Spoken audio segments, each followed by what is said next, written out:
here a little bit. Can never seem to get that just right. Let me move some things around here real quick without knocking the camera over. I want to see how, oh, camera's not plugged in, so probably the audio is terrible. Let's try that again. Can you all hear me now?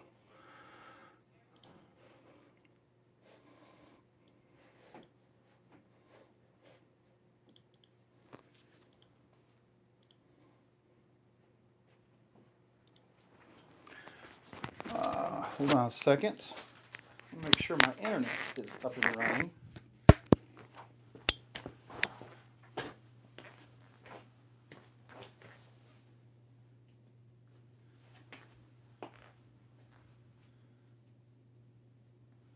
Okay, so if you can hear me, apparently my router was off because I was trying to reboot it.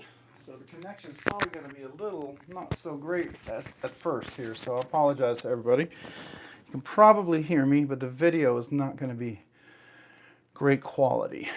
So let's line everything up here. I had to go outside, and I'll tell you why. I had to go outside and shoot a short that I just released right at 7 o'clock because something came in the mail today from Quiet Carry that they're loaning me to check out. So I'm waiting for my internet to kick back in. We are on my phone's LTE, 5G, whatever. I'm waiting for the router to connect back to my network.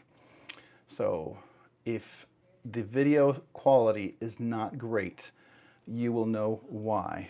But I'm waiting for that to get resolved here in just a second.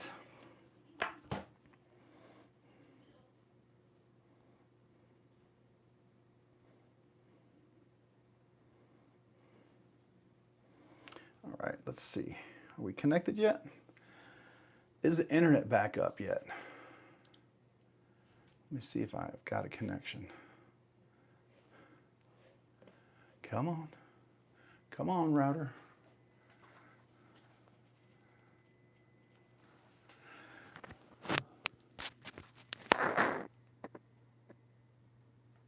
All right. Hold on a second here, folks. Okay. I think it's connected. Let me see if my computer is connected here. Come on. Is the router back up?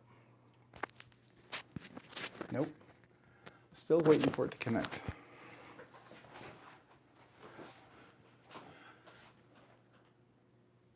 All right, let's see if it's doing it now.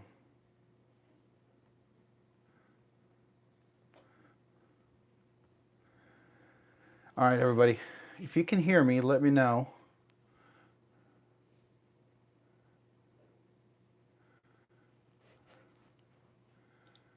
Come on. What is going on? Yeah, so how is everybody? You can hear me, good. Can you see the video yet? Because I'm still waiting for it to connect to my router, and I'm not sure why it's not connecting to the router. I rebooted. Should be running. I might have to disconnect and reconnect real quick, guys. Let's see if this works.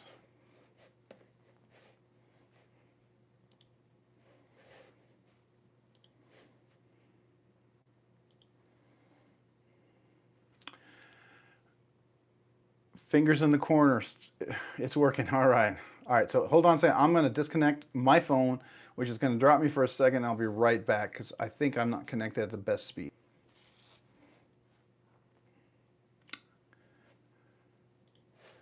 All right.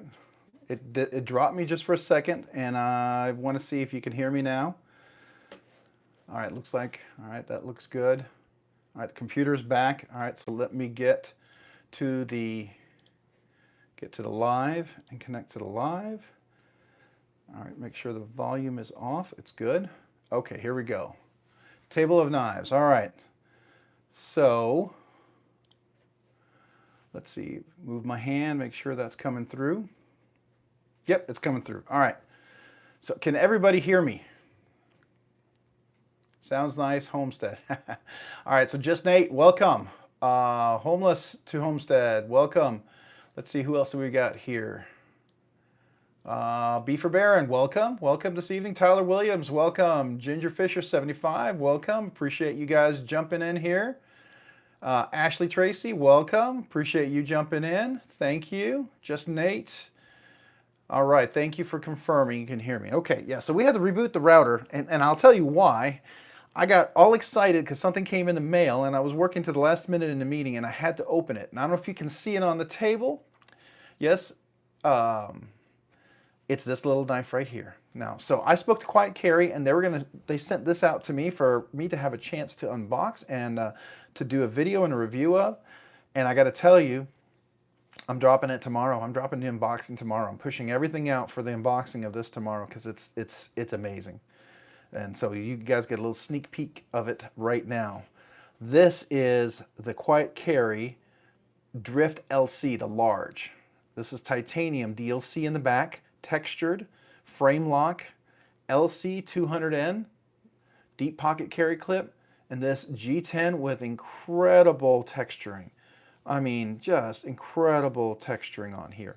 This is supposed to be a saltwater sort of knife, so that if you're out in the ocean, you will be able to carry this and not drop it. And this texture is amazing, but it's not on the pocket clip side, so it's not going to tear up your pants. This thing is amazing. I love the 9. You all know that. The 9 is really a great little knife here. Really enjoy this knife a lot. But I think the Drift LC might have taken its place. Just so many positive things about it. It's just really good. So, all right, Michael J, or Mike J, welcome. Good to see you. Froggin52, good to see you. Welcome. Appreciate you guys all jumping in and joining the live stream. So I don't know if you guys have noticed, but we are really close to hitting 2K. I don't know if you've seen that, but I'm kind of a little blown away where we're at right now. We are like 2 subscribers away from hitting 1900, which means we're 100 subscribers away from the big 2K. That blows me out of the water. So thank you to everybody. I really appreciate it. You guys are awesome. I know it's early, so how has everybody's weekend been? How was your first day? Hopefully, unless you worked over the weekend, so maybe this is your day off. But how was your Monday? Well, I appreciate that, Nate. Thank you very much. I appreciate you guys. Appreciate you, just Nate. Thank you. It really blows me away that we're that close to hitting the big 2K. And man, do I have 3 really nice giveaways. I think you're gonna like them. Yeah. So the really nice knife, I'm kind of torn between 2 different ones. And what I mean by nice, obviously it's relative to the size of the channel, right? I'm not MC or Neves Knives. I'm not going to be giving away a Sheer Goroff or a Rick Hinderer knife. Someday, maybe when the channel, if God allows, right? If the channel ever gets that big, I would love for us to do something like that. That would be beyond crazy and awesome. But for now, it's going to be a nice knife. So I'm super excited about that. That's the nice one. And then we're going to have a couple of a mid-tier knife. I think it's going to be really cool. Seems to be a very popular knife. And then so we'll have the first drawing, second drawing, and then the third drawing will be like the grand prize, right? And it's going to be fun. So we're going to make a fun evening out of that. If we're on rate at which we're going, I think we're about 2 weeks out. We've been doing about 50 subscribers a week, so theoretically it could be 2 weeks from today. I don't know. I think realistically we should plan for 3 to 4 weeks, but that's what we're going for, right? So probably three weeks. So we'll do maybe a small giveaway next weekend and next Monday, and then we'll do in 2 weeks we'll have probably the big one. So we'll see. Unless things pick up. I mean, we could get there sooner. That would be totally awesome. Hey, Norman Invader, welcome. Appreciate you being here. Ginger Fisher 75. Got Knives Fast crew heading over. Oh, that's awesome. Thank you guys. I appreciate that. Oh, Cheeto Bandito, welcome. And what's up? Not much, Well, a few things have been up. This came in the mail today. I was super excited about that. Quite Carrie sent that to me, and I've been wanting to check it out. I was a fan of the Drift. I owned the Drift for quite a while. I just never carried it. It fit well in the hand, but this thing, oh man, my biggest disappointment is I'm going to have to ship it back.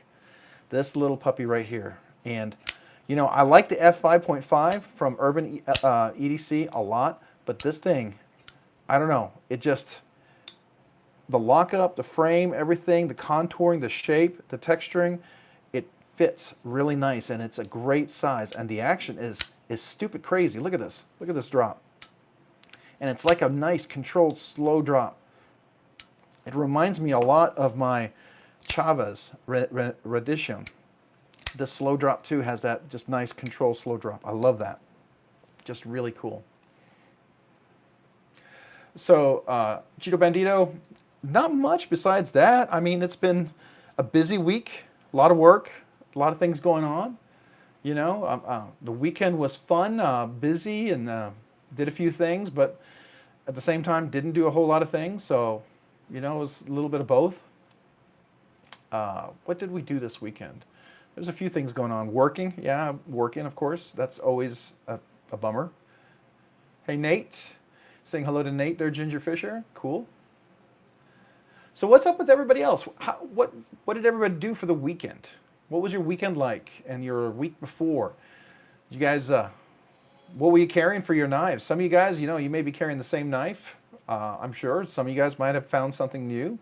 Anything exciting? Any new knives?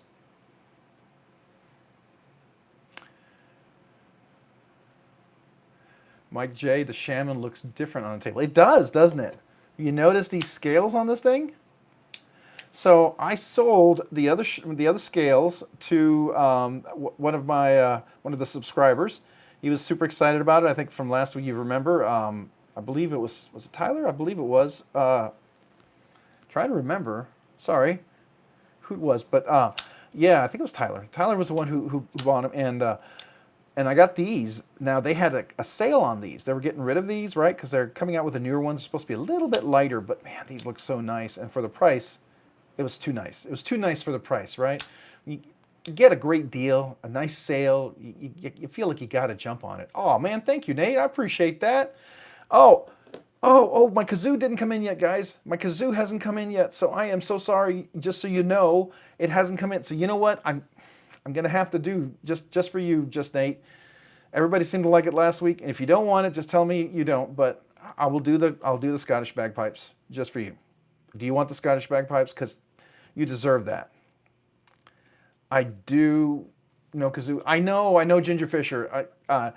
Getting it in, I wanted to get one that was USA made and trying to find a really nice one. So that was, I didn't want to get a little cheap plastic one. Maybe I should have just gotten a little cheap plastic one. All right, here we go. Just for you, Nate. So thank you. There you go. The Scottish bagpipes. I'm a quarter Scottish, so there you go. Thank you so much. You carried the Pulsar today. Oh, that's awesome. I like that. That's a good knife. That is a good knife. Yeah. I like the Pulsar. Let me see if I think I have mine over here. It is one of my, I do enjoy this. I need to carry this a little more. It is just a sweet knife. It feels really great in hand. And did you upgrade your Omega springs on yours, or did you leave the original Omega springs in? I put the stiffer Omega springs in, and I tell you, I really like that. Dwayne Letterman, welcome. Tyler Williams, welcome. Appreciate you guys jumping in. Thank you. Yeah, so just so you all know, I got the kazoo on order coming in as usual. Amazon's shipping is a little slow. I was debating whether I was going to order it somewhere else, but I was trying to find a really nice one, something that would sound good. I don't know anything about kazoos, but I'm trying to read what people say, right? So I did play the Scottish bagpipes just a little bit before you guys joined. I'm more than happy to do that again, but. All right, so you carry the Tucson button lock. All right, the TS399. Is that the big one? Is that one that's supposed to have just ridiculously crazy action on that one? The TS399. I got to look that up. I think that's that one if I remember correctly, because that sounds like a really cool one. Let me see if I can find that. Trying to type left-handed here. And it's the TS 399. TS 399. Man, I know Tucson and CJRB, I believe they all do their oh, yeah, that's nice. Oh, that is kind of cool looking. Look at that. So if you haven't seen that, here it is. Now, is yours in micarta or is it a different type of material? That's really cool. Yeah, that's nice looking. And does the finger troll work really well for you? It's got a nice little buoy or clip point there. That's kind of cool. I like that. It looks like, is that a hollow grind too? It looks like it's a hollow grind too. Does it say? It doesn't say. But it sure does look like a hollow grind. That's cool. Oh, the jimping is fantastic. That's really cool. Yeah, I like that. Hey, Bob. Welcome, Bob Diekman, or Diekema. I'm not sure if I'm saying that correct. Diekema. I don't know if that's pronounced correctly. I don't know where the accent goes. If it's German, it'll be Diekema. Otherwise, it'll be a different pronunciation. So I'm assuming that's the case. And the jimping is fantastic. That's cool. I like that. Hey, Dwayne Letterman, I appreciate it, man. Thank you. Oh, the perfectly centered. Yeah, that's cool. That's always nice when that's the case, right? Just like this, I got to tell you one thing, and I haven't had a chance to play with this. Honestly, I unboxed it right before we went live, and I recorded the video because I got to drop this video tomorrow, and I did a little short, like literally 5 minutes before we went live, and I posted it out on YouTube and on Instagram just so people could see it. Just because this knife is ridiculous, it is crazy, and this G10. The stimpling on this thing is insane. It's beautifully perfect. It's so much perfectly traction. So it's supposed to be a saltwater sort of thing. And like you're not supposed to lose it or anything. And this is titanium. And I believe this is DLC. This really looks to me like DLC. It reminds me of like the Microtech Annex and stuff, but just really fantastic. And the action is just insane. But talking about the texturing and stuff, this is probably some of the nicest G10 texture. Now I like Spyderco's G10, but theirs is kind of rough and coarse. And this is rough and coarse, but it's not destruction rough and coarse, it's grippy rough and coarse. So there we go. Must be Monday, Rocky. Yeah, it is Monday. Welcome. It is definitely a Monday. Perfect drop shot, and the edge is amazing. That's cool. I like that. What's knife in the middle? Are you talking about this one or this one? This is the Chavez Radition 229, and this is the McNeese Mac 2 3.5, the atomic wash. And I have some 6mm O-rings that I decided to put on there because I've done that with my TRM Atom, and it works really, really well on the TRM Atom, and I really like that a lot. And I've done it on another knife before too, and this works out really great because it just gives you just a nice little traction, and it's comfortable. And to me, I always like the way the clear O-rings look on the titanium. To me, it's kind of cool. I mean, it's not for everybody, right? But I like it. At the bottom, this one right here, is this the one you're talking about? The Relative? This is the Relative by EMP by EDC. Yeah, this is a cool little knife. I like this one a lot. One of my favorites. I really do enjoy that. Under the Chavez. Yeah, so it's definitely, that's the Relative right here by EMP by EDC. This is the 20 CV version. They dropped the LMAX version this weekend. He had a bunch for quite a while, so if you didn't get a chance to check it out, I don't know if he still has any left. He may still have a few left. I don't know. Go check it out. I didn't do that myself. I should probably check his site, see if he's still, if you like the EMP EDC design, this is my favorite one, the Relative. I like it over the Nimble. So yeah, this one I definitely like over the Nimble for sure. So if you, the action is just crazy ridiculous, you know, and it flicks really well left-handed, and it just got a nice acoustic and everything. And the front flipper works just fantastically. You can just flip that all day long. Really, really nice. I like that a lot. Yeah, you know, there's Sezzle. Can always Sezzle it, right? So, you know, that's what I recommend. Sezzle, or if you have other knives you can sell. I do rotate knives through my collection, right? There's some that stay, and then there's some that come and go because they allow others to come into the collection, right? So that's definitely something you know, everyone has to discover themselves. Some people, every knife they buy, they keep. Some people only have a few knives they keep, and some people will have a few, and then a few will move out. You know, for instance, honestly, I'm going to be selling my smock, my Spyderco smock, because This Manix 2, which has got some lint on it, this Manix 2 is absolutely my favorite, I will say, I don't know, favorite. Well, it's up there. It's my favorite. The Shaman and the Manix 2 are my two favorites. I really like both of those guys. So I'll just say that. Those are really cool. Okay, yeah, so you sold 4 knives. I hear you, man. That's the way it goes. Yeah, and you know, sometimes you can get some nice ones just Nate on the secondary market. You know, if you guys seriously, if you haven't checked it out, I'm going to be probably I'm going to wait a couple more days and then I'm going to post the rest of my knives that didn't because people asked me to do a little post. I did a community board post of all the knives I'm selling, and I did sell one or two things, but what I'm not the rest I haven't sold, I'm going to go ahead and post on navsale.com. Um, Great stuff over there. And if you didn't know, if I have a link in my description below, if you click on that, it does every time you click on the link, it helps the channel out. Get a few pennies toward the channel, but if you just click the link anytime you go and you want to just look, maybe if you just consider using the Rob's Nerdy Knives link in the description, that would be super awesome and helpful to the channel. But I go there to sell my knives. I've sold 10 knives. I've sold 10 knives on navsale.com now. Really like them. It's just really good. And I believe they now have Afterpay, so you can do payments on big knives. So if you know if there's something big you wanted over there, they have Afterpay. I think that's kind of cool. Oh, you got a blacked out relative? That's cool. Yeah, that's the one I wanted at first, the blacked out relative. I really wanted the blacked out relative, but I couldn't find it. So we'll see. We'll see. Maybe we can hunt that down at some point. That would be cool. You sold one, bought 3. Go figure. Yeah, that's the kind of math that you know collectors run into, right?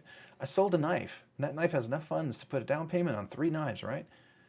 Isn't that how it works, right? You sell one knife, and you can put 10% down on 3 knives, or something like that. It's kind of exponential growth there, right?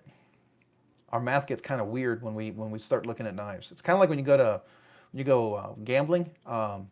And you go, I don't know if anybody gambles. I've done it twice. I did it on a ship when we were on a cruise, and I did it once when we went to Las Vegas with my wife. We went and saw a show there, and both times we won money, and I stopped. But the first time I went to play blackjack, and I started with $40, and I left that evening with I had made $280, and I went back to back to our room. And I said, my wife didn't want to go, and I went back and I said, yeah, I went to. And she said, you should keep going. So I took $40 and I won 260. So then I went back with, what did I go back with? I went back with 280 or something like that, right? So I was, no, I went back with the 260. I went back with the 260 with all the winnings. And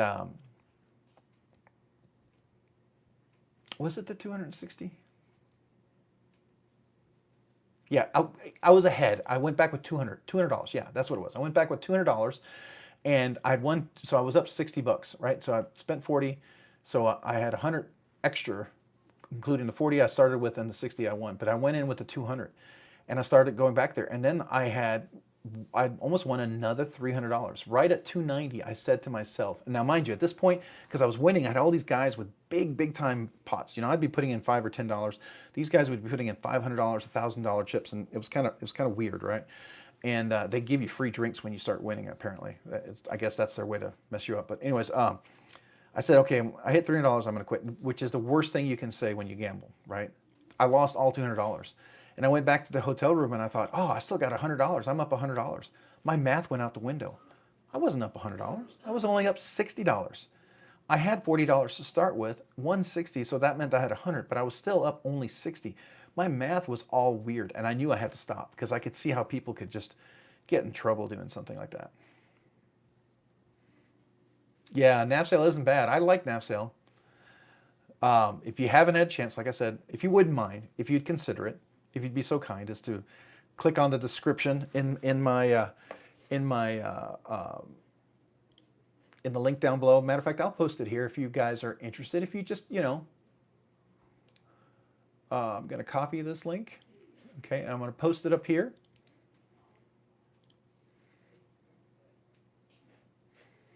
I believe this is the link. It's going to be, oh, it's too big. All right, so let's see. See if I can open that link. Yeah, there we go. All right, so they gave me a big giant link. So I'm going to go back into it.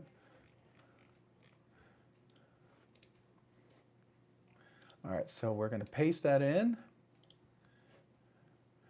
So if you get a chance, if you wouldn't mind clicking on the link right there, if you just want to check out NavSale and just click on that link, the channel gets helped out every time you click on it. If you buy nothing, just if you just want to go look, just peruse, I'd appreciate it. It helps us out. But also, you might find something cool over there. Heck, I might be selling some few knives that you might be interested too. Who knows? And if you have extra knives and you want to sell them, it's really a good place to go sell them. Really is. So if you have knives you've been thinking about not keeping in your inventory and you kind of wanted to move them along, it's a cool place to go. Definitely something worth checking out. So what about everybody else? What has anybody been running into anything really cool, anything new? I found this little guy right here. This is the Caviezo Ray Laconico collab. This is the mini keen. You know, I have the big keen. This is the little mini keen that just came out. It's a cool little knife. Great little knife for what you get out of it. Titanium, contoured scales. Really nice clip and everything. Works really well. S35 VN blade steel. This is the sandblasted. So it's sandblasted blade and handle. I didn't go for the satin finish this time. Kind of went for that because it's easier to reverse middle flick. When you have a little traction on the blade like that, it's easy to do. And I like doing that with this knife. It's very easy to middle finger flick on this one. So being a full flat grind like that.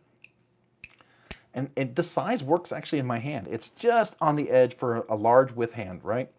I mean, if you got extra large, you're probably going to be close to being over. Double extra large, you might probably be 3-fingering it. But at 4, I can get 4 fingers on here. And it's just a nice, small, discreet carry if I want to carry something in like shorts or just something small and discreet. This works really, really well. So, and what I like best is the push button. I try to do the light switch. The light switch works, but the push button, I think is kind of cool. So that's a cool one.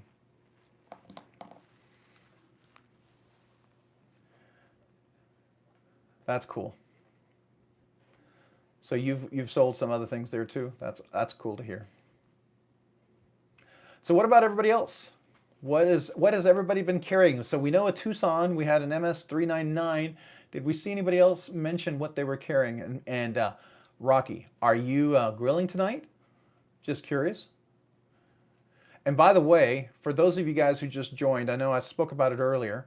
We are 100 and I believe 102 subscribers away from hitting the big 2,000. So we are We're 98 subscribers away from hitting 2,000.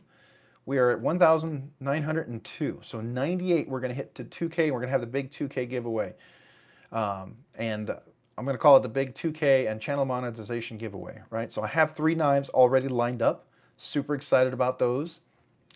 Definitely a nicer knife, definitely a medium, nice knife, and then a nice budget knife. Super excited about that. I don't know if I should reveal what they are yet, but we'll reveal as we get closer. I figure that's probably 2, maybe 3 weeks away. We've been averaging maybe around 50 subscribers a week. So if we get there sooner, we'll do it sooner, but I figure 8010, that's cool. You know who has really cool scales for the 8010 that I just noticed? I think it was Original Goat, or it was Rip's Garage Technology, RGT. I saw some really nice titanium milled scales for that. I wonder how that would look on there. That's the S35 VN one, right? The 8010 with the, is that the Scorpion lock, I believe it's called? Oh, you carried the Pyrite Warncliffe with the red G-Mascus. That's nice. I bet that's a cool one. So it's the Warncliffe one. So you have the one with the thumb hole. Yeah, I like that one. I like their the White Mountain Knives exclusives. Those are really cool. I can't wait till they do something like they did with the large feldspar, when they get, you know, do something that's kind of like a fat carbon or something with an M390 or something ridiculous like that. I will take that. I know they have the exclusives. I think there might still be a few of the S90V versions left. At least last I checked. I don't know if those are all sold out now. But they weren't selling as quickly as the S35VN ones with the black micarta inlays or the, yeah.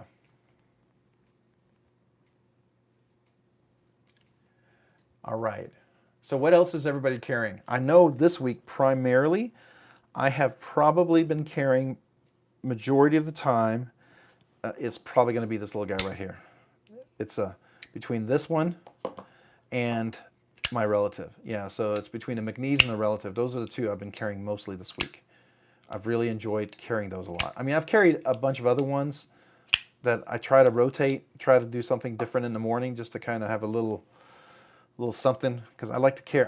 I feel like I want to carry every knife, right? Because I enjoy every knife. And there's days, okay, I have to ask you guys, do any of you guys go into, if you have more than one or two knives, do you go in and just kind of just start flicking every one of the knives just to experience the knife and just get a little pleasure and a little joy out of just, you know, going in, just opening and deploying the knife just to enjoy that and just kind of experiencing that for a little bit? Do you guys ever do that with your collection? I do.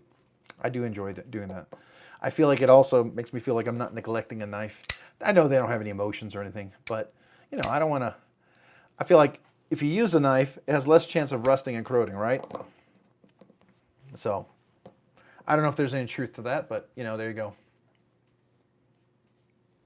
So I will tell you the little story about this little guy. You know, y'all know this is a Grail knife. So one thing I don't know if you know, and I found this out from Jonathan McNeese, because I actually called him up. We spoke back and forth on Instagram for quite a bit, and he finally gave me his phone number, and we talked. And because I was explaining some of the things I was having, and he actually let me know the new wire clip, the new titanium clip that comes on these, they've made these thicker, more stout. These are not as paper thin as they used to be. And so it's a little more robust, which I rather enjoy that clip now. It's pretty nice.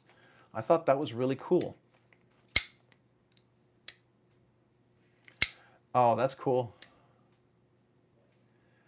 All right, you're gonna go. All right, well, Ginger Fisher, I appreciate you being here. Thank you so much. We'll see you in a couple of weeks. I'll definitely probably, if nothing else, I'm gonna have at least a small giveaway for sure next week, right? And I'm hoping in 2 weeks, maybe we'll have the big 2K giveaway. I don't know. We'll see if we get there, right? That's what we're gonna go for. So thank you for being here. Yeah, all the time, every morning, Mike J.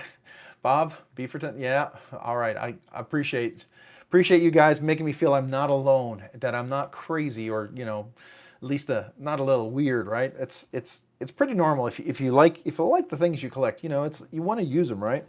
Like for instance, I really like this Mannix, and it's a thinner blade, but large blade stock, super thin.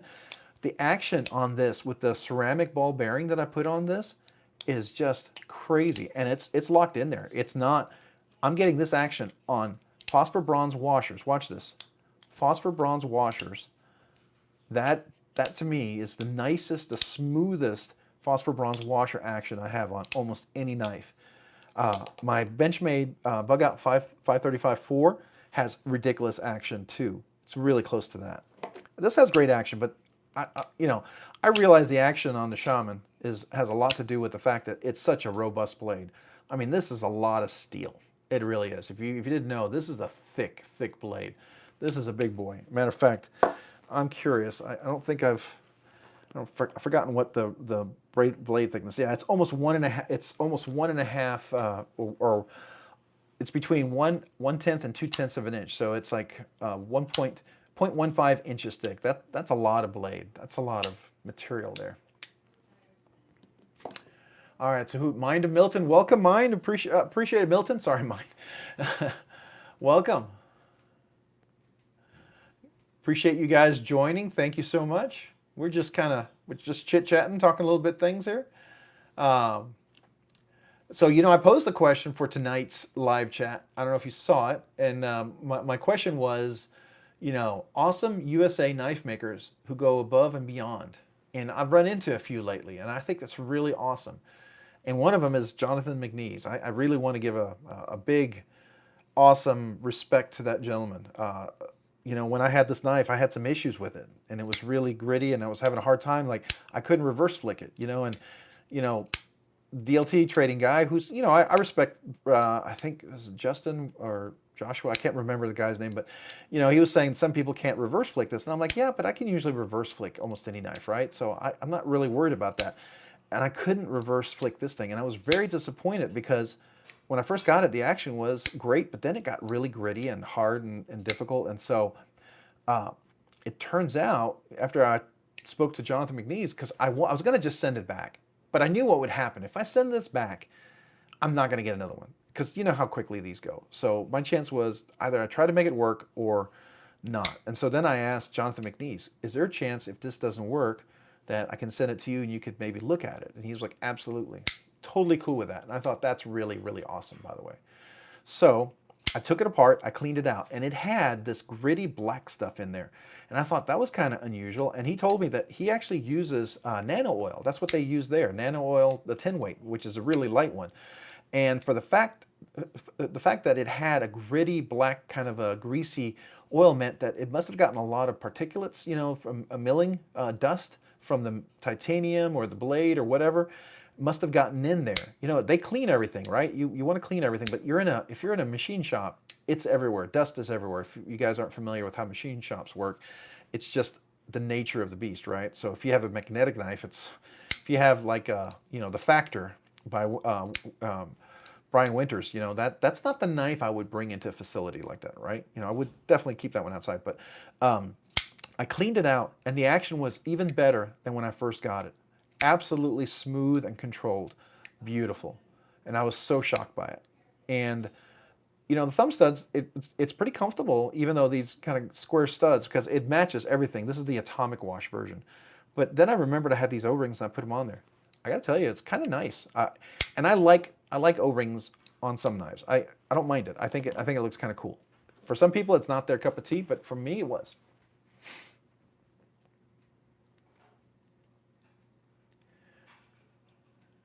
Some Todd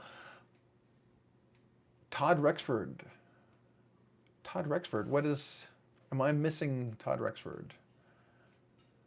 Did Todd Rexford jump in, or is that somebody's name, or?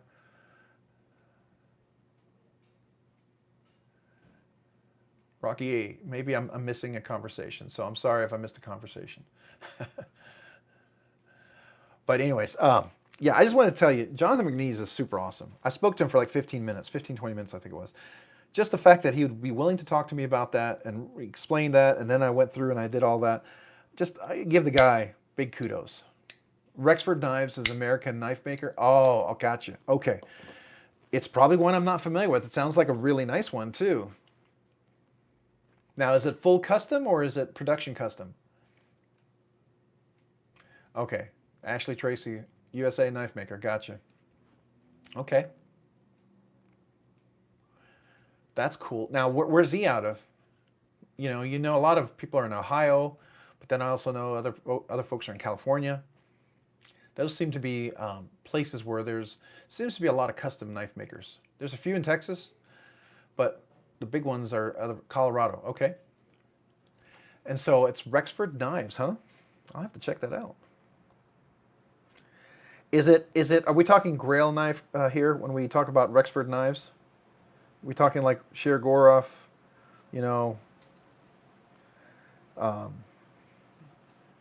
we are up there with Brown Knives and all those other ones that really full custom and books. Oh, books. Okay. I got you.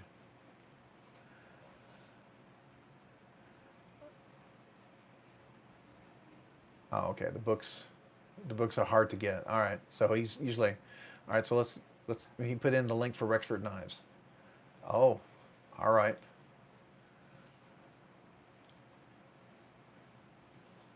Wow. Yeah, that's nice. You know what that looks like to me?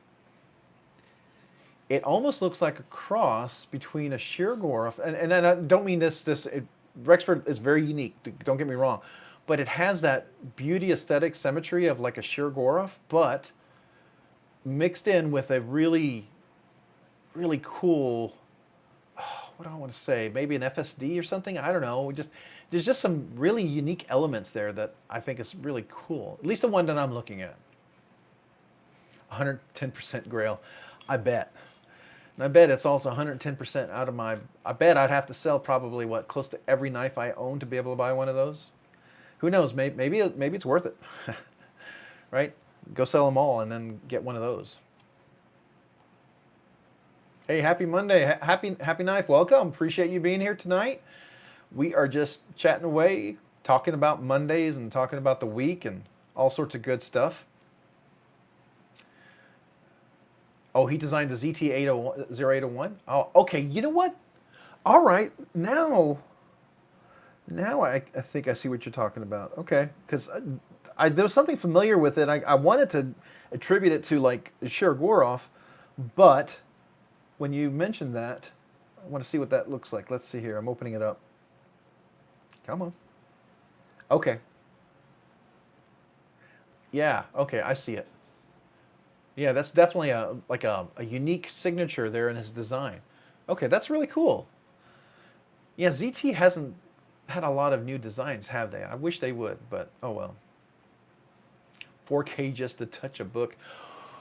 Woo! Wow. Wow. I think, yeah.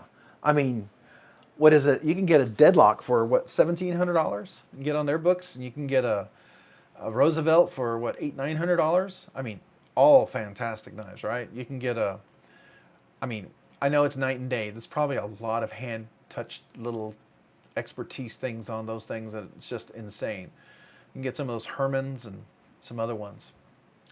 Now my question is it a single deployment method? Can you like reverse flick it with your middle finger? Or is it a knife you could carry? Or is it a knife that you just buy and then you save? Because there's some really fantastic Grail knives that are gorgeous. They're just phenomenal, and they're user friendly. I mean, they are meant that you could use them. You could carry them if you wanted to. I mean, I don't know if I could carry $3,000 or $4,000 in my pocket, or $5,000 or $6,000 in my pocket. I would be very nervous about that. But they're made so you could do that, right? But some of them, they're just pretty, and they probably open and everything, but I don't know if everything else about them is artistic, right? Everything else is really just, it looks amazing. It does open, but it's not something you're going to go out and never even open letters with. Oh, he has a proprietary pivot. So is it like a hidden pivot or something? I only see pictures here, so I guess that would be under. Would it be under utility? Does he have a little more? No, that's okay. So that's a little utility knife. All right. Ordering. His books are closed right now. Yeah, I see what you're saying. Yeah, and his fixed blades look amazing. Oh wow, he's got a little fixed blade that kind of reminds me. I mean, no disrespect, right? I know that was a Christensen design, but reminds me a little of the Tactile Knife Company's Dreadlock. Still really cool though. Absolutely a step above the Dreadlock, no doubt. And I love my Dreadlock. I have a Dreadlock. I really like it a lot. It's one of the only fixed blades that I really like. But that's cool. So what is the cool about the pivot? I don't see, does he? Yeah, he doesn't really have a whole lot of description on his website. I just see pictures, and I see utility, and then I see ordering, but I don't see much of anything else, which is kind of a bummer. I would love to know a little bit more about that. It's hot swappable. Oh, and it has a washer built in. Oh, okay. That's cool. Is that like swappable for design or something? That's interesting. All right. Learn something new. You know what Jonathan Meniz is coming out? He's coming out with some of those Tantos. I don't know if you saw that hologram Tanto blades. They look really sick. I don't know if you're a fan of that. You know what's really cool is when you get a knife like this and it's everything you want it to be. I don't know if you remember last week, I was really disappointed, right? And everything. No more. This is everything and more that I wanted it to be. So I am super excited about this. I have been carrying this quite a bit. I've been trying not to carry it every day. I really have. Been really trying not to, because I could post just nothing but shorts on this thing all day long and talk about this knife. It's a lot of fun. So, but I'm sure that gets boring really, really fast. But then, I can also do that with this. Man, that kick stop is just crazy. Just crazy. I'm never a fan of a single deployment, flipper, but this thing, this changed my mind. This did change my mind, I will tell you. So I think that's kind of funny.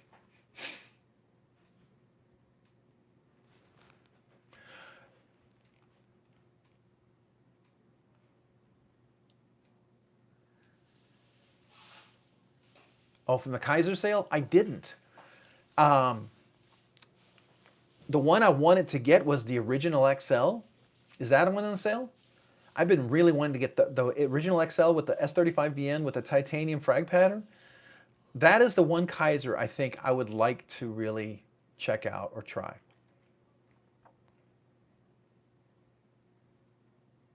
Did you get one, Happy Knife? And if you have, what did you get? The mini bay. Okay. For a little slip joint? Okay, I can see that.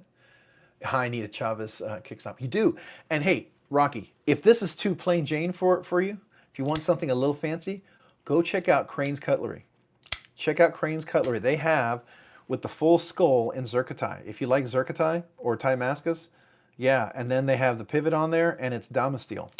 I mean, it's a pretty tricked out little Chavez. It looks really nice. And if Damasteel is very usable. So I don't know. I don't know if that's for you. If you like something a little more, with a little more amenities, as we can say, right?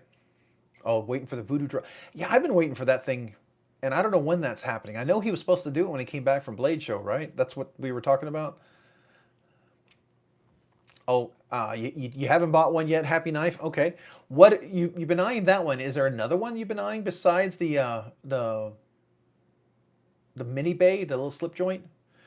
I did try the is that this week? This week I think, is it Tuesday or Wednesday? The Jack Wolf his little liner lock or inset frame lock or whatever you want to call it, bolster lock, whatever you want to call it, knife is dropping. He's getting he actually has a flipper that's dropping this week.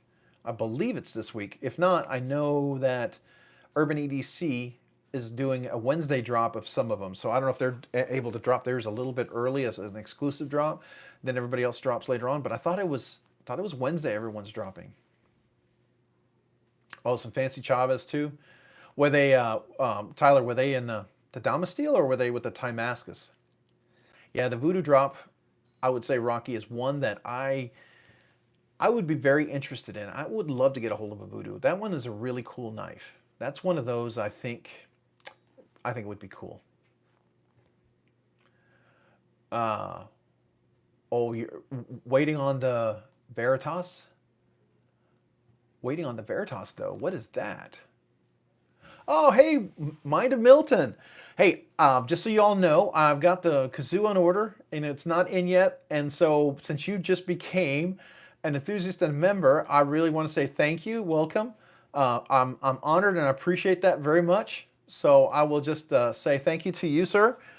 But based on that, I will also want to say is that I will play the Scottish bagpipes for you at least until I'm going to kill my throat. But I will do that until I can get a hold of that kazoo. I want to do something special. So I don't know if you guys want to if you want to hear the Scottish bagpipes or not. So I can do that.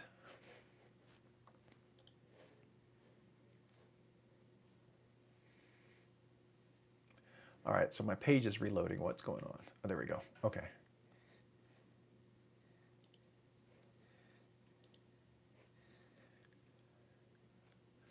All right, so if you want it, I don't want to, I don't want to, freak you out while doing that, but I'll be happy to do that if you would like. Oh, hey, Cheeto Bandito, do you have a YouTube channel? Let's go take a look. Everybody, put a link in there. It's loading now. Come on. All right, yeah. So everybody go check out Cheeto Bandito.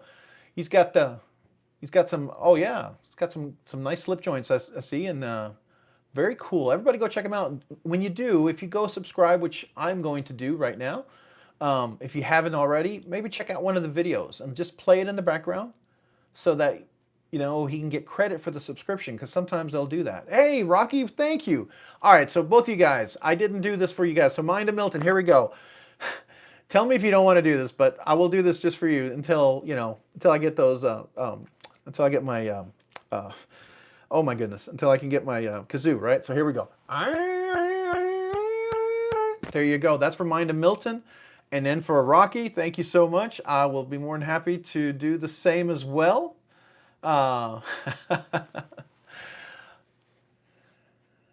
So I asked a few people what they thought were some of the most interesting images that they might want, and apparently some people liked some of the faces I did for some of the knives, and so they asked me to do a few of those as some of the little some of the images. Now that I've got a couple extra subscribers, I can add a couple. I believe I can add 1 or 2 more images. So if y'all have any other ones, I'd be happy to do that. Oh, just Nate. All right, so all right, here we go. Here we go. I've got to do that. So here we go.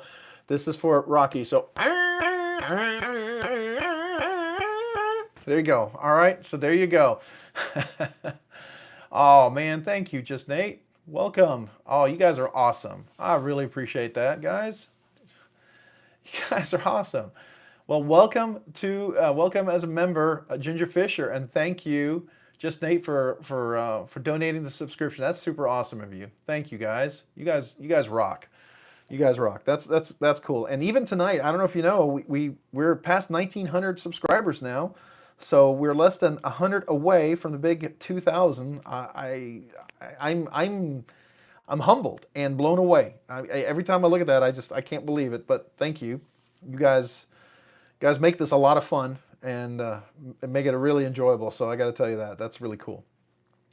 All right. So, all right. I guess I should as well for you, Ginger, since you're now a member, and in honor of Just Nate, I will play the Scottish bagpipes for you as well, if you would like. Would you care to hear the Scottish bagpipes? Or at least me, kind of attempting to do that. If nothing else, you'll get a laugh out of it, and hopefully a smile. I am more than happy to do that if that brings a smile to anybody's face. All right, here we go. All right, just for you.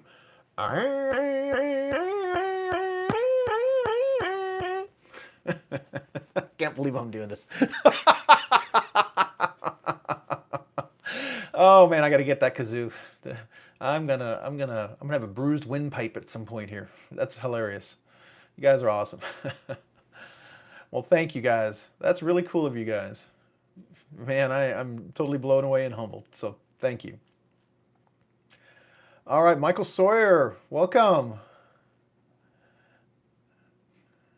Play on, play on. I don't know how far I could keep playing, but we could do it again. So definitely a lot of fun. So if nothing else, maybe I need one of those little. Oh, maybe I can get one of those little recorders, and I could do something. It could play a music that I create like that. I don't know. I don't know if they sell that, but I'll look into it. The kazoo is definitely one thing, but it almost seems like that would be worthy of a Scottish bagpipe song, right, or something. Hey, Me with Knives, welcome, welcome. Good evening to you. Thank you for joining. We have just been having a little bit of fun. Got some new members that joined, so I'm super humbled and honored. And I played them the Scottish bagpipes in honor of their membership. So that was fun and interesting. And hopefully you weren't drinking anything, so nothing shot out your nose as you're laughing. You heard me, but there you go. Me with Knives, yeah. Very cool. Yeah, we've been talking about a whole bunch of different things. Just my topic tonight really was, just to start things off, if guys are interested, was just awesome USA knife manufacturers who go above and beyond. And even maybe USA knife designers, I might even go into that realm, but I had a really good experience with one particular one that just kind of blew me away this week, and that was with Jonathan McNeese, who, man, I have all respect for her. Semper Fi, hurrah, do or die. So give him a shout out to the Marine out there. So he's just super nice guy.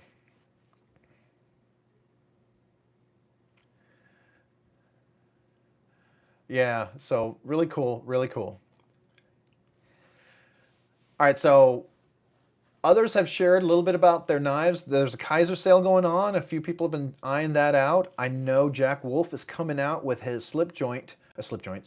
We all know he has slip joints. Man, his stuff is enough to almost lure me into buying a slip joint, right? Even though I'm not a slip joint fan, but I have a feeling that flipper that he has, it has an accompanying slip joint with it. It's like you could get the slip joint and the flipper together and they would be a matching set, right? I posted on his Instagram page, I said he's the Pied Piper of slip joints. He leads us with his wiles of creativity and engineering. So, there we go.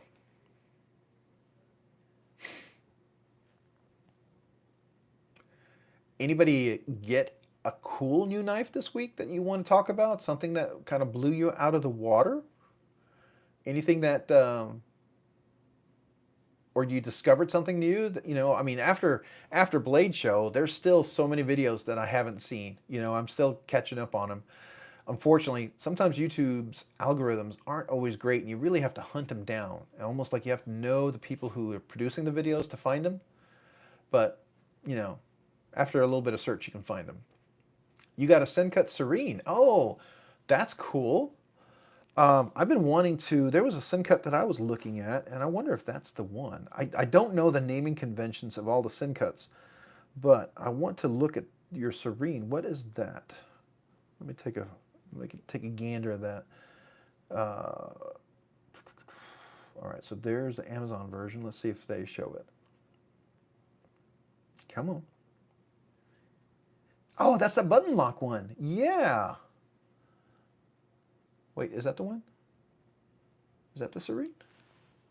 Sencut button lock. I don't know if that's the Serene. Yep, that's the Serene. So it's this one right here. Yeah, that's a cool little one. It almost has a little look of, not the same, but like the Civivi has a button lock too. It's a little different. I like the ergonomics on there. That kind of design is really cool. I think that's kind of a cool knife design, you know. What color did you get? The blade show onslaught has been killing me. So Ginger Fisher, is it because of all the amazingly cool stuff that they've been showing, or is it just because like you didn't get to go and you're bummed, or is it because it's just too much stuff and you're done with it? I'm just curious. For me, some of it is, some of the Blade Show footage is like, yeah, okay, that's interesting, but some of it is like, oh, that's really cool. Yeah, I would almost have liked to gone to Blaze Show just so I could have looked and maybe even handle some of those knives. Yeah, that Sincut is really nice. I got a chance to review my first Sincut thanks to the Apex Pass around. Sincut gave a knife to the Apex group, and I actually got a chance to review it. I was very impressed with Sincut. I really am thoroughly impressed with it. Now I know it's a budget line, and I can see where they save some money, right? It's not, from what I gather, it's not a captive pivot, so that definitely saves some money because extra milling and doing captive pivots, there's a lot of quality QC issues. You can get around with that with not having a captive pivot, but it does, it can be annoying in other ways, right? So there's that. But it definitely gives you some cost savings. That's really nice and passes you on a nice knife, I think. Yeah, I think it's nice. It has reminds me of a Wii knife, and I can't quite.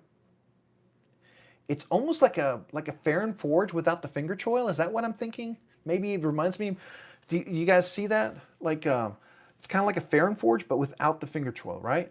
That's kind of what I'm getting the vibe of. I don't know about you. So I don't know. You tell me. Oh, you got a SPK Lamia. Took forever to get one, but finally got one. Uh, for my taste of washer knives, it's great. Okay, so it's like a medium-sized and cozy with a whole deployment. All right, so it's called SPK Lamia. That's cool. Now I'm gonna assume SPK Lamia. I'm going to assume that's probably a little more expensive knife if I'm not mistaken, right? Is that a good guess? All right. So they have pictures of it, but I don't see it. Okay, so here's a list of them. So there's a shark, there's the Sasquatch. Okay, so all I see is the shark and the Sasquatch. So is it something I have to go maybe look at more historical to find for the Lamia?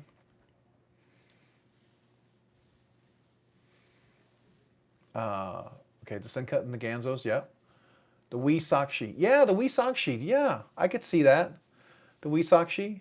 Okay. Or are you thinking the Civivi Sakshi and the Wee Sakshi? So I have a Wee Sakshi. I have this one here, and then there's a Wee Sakshi.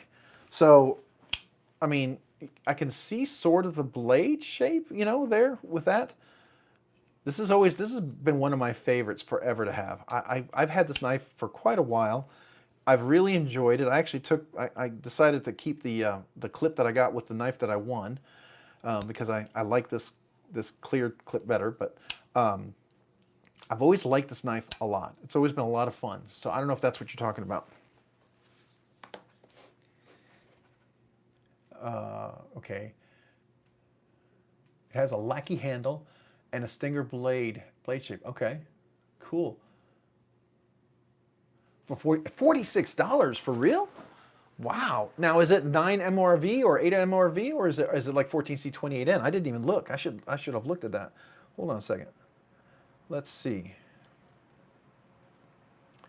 Wait, it's going to be here. Let's see what the blade steel is. Oh, stop. What are we looking at? What are we looking at? D2. Okay, so D2. So it's D2 steel, that's cool. I like that. For $46 though, man, that is a really good price. It was right there, $46.75 that's for Amazon. I bet it's probably cheaper elsewhere, but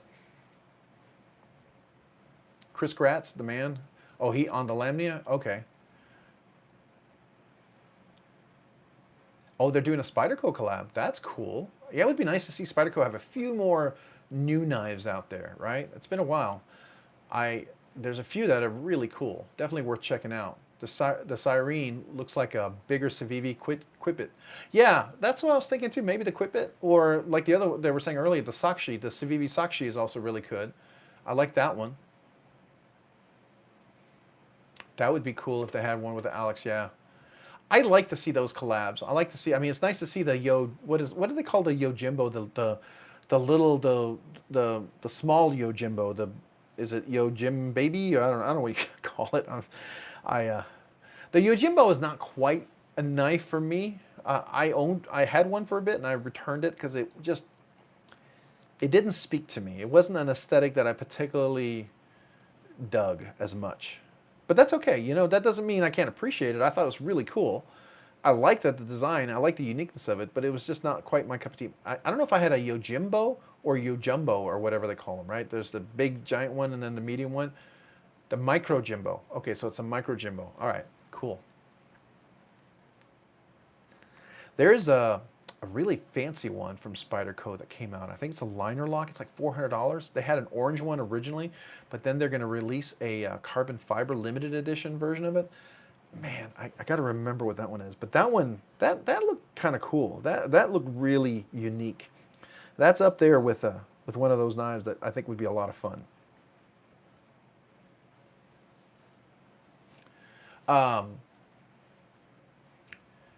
So I want to find that what is it, you were talking, the SPK Lamia. I want to see if I can find that. I want a picture of it. If anybody beats me to finding a picture of it, let me know. And feel free if one of the moderators has it and can share it. Oh, I think I found a picture. All right, here we go. Oh, okay. All right, I've seen that. That is really cool. It's not on their website. Is it something you order directly through them, or do you get it somewhere else? Is a Lamia something that you order through like some distributor, or do they sell them directly? And then I'm assuming it's a small batch. Is it more like a custom knife? And it's probably, looking at it, it looks like a really high-end quality knife. So I'm going to guess that it's not necessarily maybe cheap, even though that pivot looks a little familiar. I can't quite tell if that looks like no, it's not an OEM. Yeah. So is it custom made? I'm just curious. Oh, so the subvert.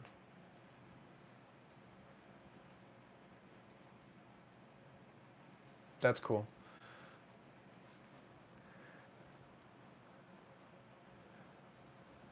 So the subvert. Okay, let's look at that one. Subvert knife. Let me try to find that. So I did get an HDMI micro connection. Now I got to just get a way to get my audio hooked up. I want to try to do that thing where I can share my desktop again. You know, the first live, that was a fiasco. So I'm going to try it again. I'm going to work on that for you guys. Just in the middle of a really big project that's got a lot of executives looking at me. So I've just been really, haven't had a whole lot of extra time, and I've been trying to get videos out and do that. So I've been focusing on that, not had a chance to look at upgrading, you know, or changing the format. But I would like to do that, just so you know. That way I can share a link and we can go look at it together at least. Oh, the subvert. Yes, that's what it is. Okay. Yes, yes, that's the one. Now I thought there was one that was carbon fiber version. I thought I saw somewhere. Let me see if I can find that.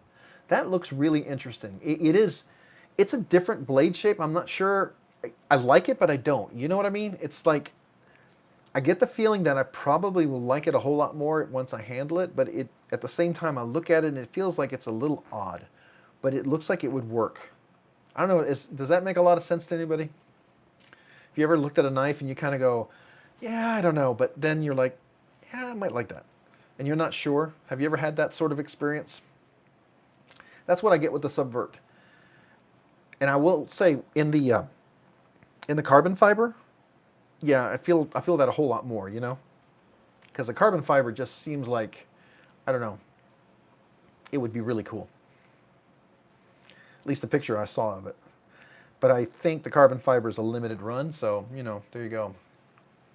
Yeah, hey guys, thank you so much, Ashley. Yeah, please don't forget to hit that like button if you haven't already had a chance to do that. I would appreciate it. Thanks so much. That's awesome. And also, if you guys are interested, we already have several new members, but I actually set up the membership now, so that is available if you guys want to become members and support the channel. You don't have to, but if you feel inclined to and you want some of those goofy, you know, little emojis, and you want a little, you know, Rob's Nerdy Knives, a little sticker next to your name, I mean, you're more than welcome. I tried to make the tiers, you know, not ridiculous. Some of them are, you know, the first tier you're going to get, you know, the emojis and the different things. The second tier you get some, you know, some early content and some things, and they're not like crazy expensive from what I've seen from other places where other people have their memberships. I try to make sure they're relatively low, and I hope they are. I hope you don't think they were high, but the top tier, which is the $10 one, you get an annual special sticker. I'm going to be making a special sticker for those too. So if you guys are interested. Oh, Rocky Man, thank you so much for gifting a membership. Thank you. I really appreciate that. And hey, Cheeto Bandito, congratulations. You got a membership. So thank you so much. And in honor of Rocky's gifted membership and in honor of Cheeto Bandito's now being a member, I will play the Scottish bagpipes for you, and I've really got to get that kazoo really fast. So here you go, Cheeto Bandito. If you don't want to hear this, and you know the Scottish bagpipes make you cringe, then you just put it on mute real quick, okay? But if you're okay with it, here we go.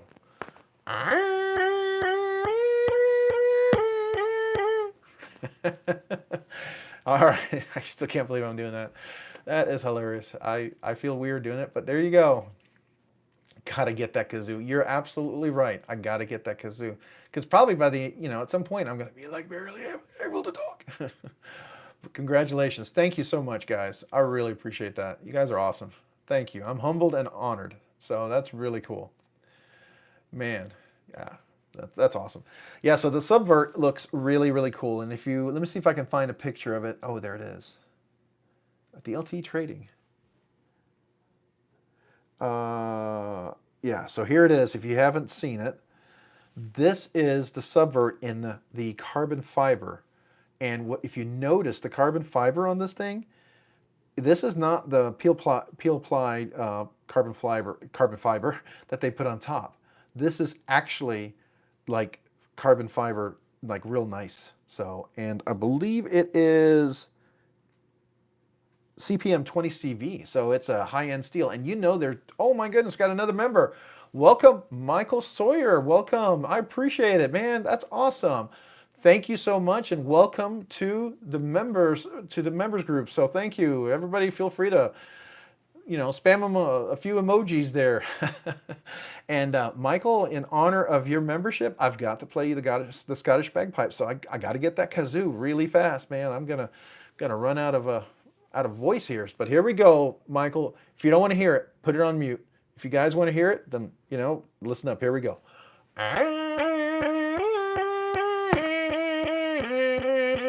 There you go. I even played a couple of different octaves there, or notes, I guess. I don't know. You guys are awesome. Thank you. Yeah, that's like a wow. There we go. Very, very interesting. Man, you guys are awesome. Thank you so much. You guys are, that's really cool. Thank you. So anyways, talking about the subvert, and it's in 20 CV. I don't know if you noticed that. And Spyderco's heat treat is ridiculous. That's why I was very excited to get this S110V, because I knew if anybody could do S110V, it would be Spyderco. They knew how to do this. This is made in Golden, Colorado. So they've got that under lock and key. They got that executed well. You guys are awesome. So thank you guys. Appreciate it. All right. So the topic was we were talking about awesome USA knife makers, and I had a great experience with Jonathan McNeese this week, which made this Grail knife an actual Grail knife to keep and to truly be a Grail knife. I was super excited about that. But I was wondering, do any of you guys have some other similar experiences? Anybody else have like a hands-on experience with a particular manufacturer? I know TRM, when I got my first TRM, the very first one that I ever got, the carbidized liner lock was not carbidized correctly. It was sticking like there was no tomorrow. And I didn't do anything to it. I put a little graphite on there, like they said, it still was sticking. You literally on the phone, every time I pushed it in, you would hear a pop, a loud, loud pop. Oh, Tyler Williams, welcome, welcome. Man, you guys. All right. I've got to get that kazoo. Oh man. All right, here we go, Tyler. Are you ready? Do you want the Scottish bagpipes? If you want them, I'll do it. But I don't want to make your ears bleed if you don't. Hey, Electric Buzz, welcome, man. Appreciate you being here. Welcome this evening. We are just talking away doing that. All right, so here we go. All right, you want it. All right, so here we go, Tyler. All right, it's coming. Scottish bagpipes for you. I got to get that kazoo because I'm gonna blow out my throat. Here we go. All right, all right, here we go.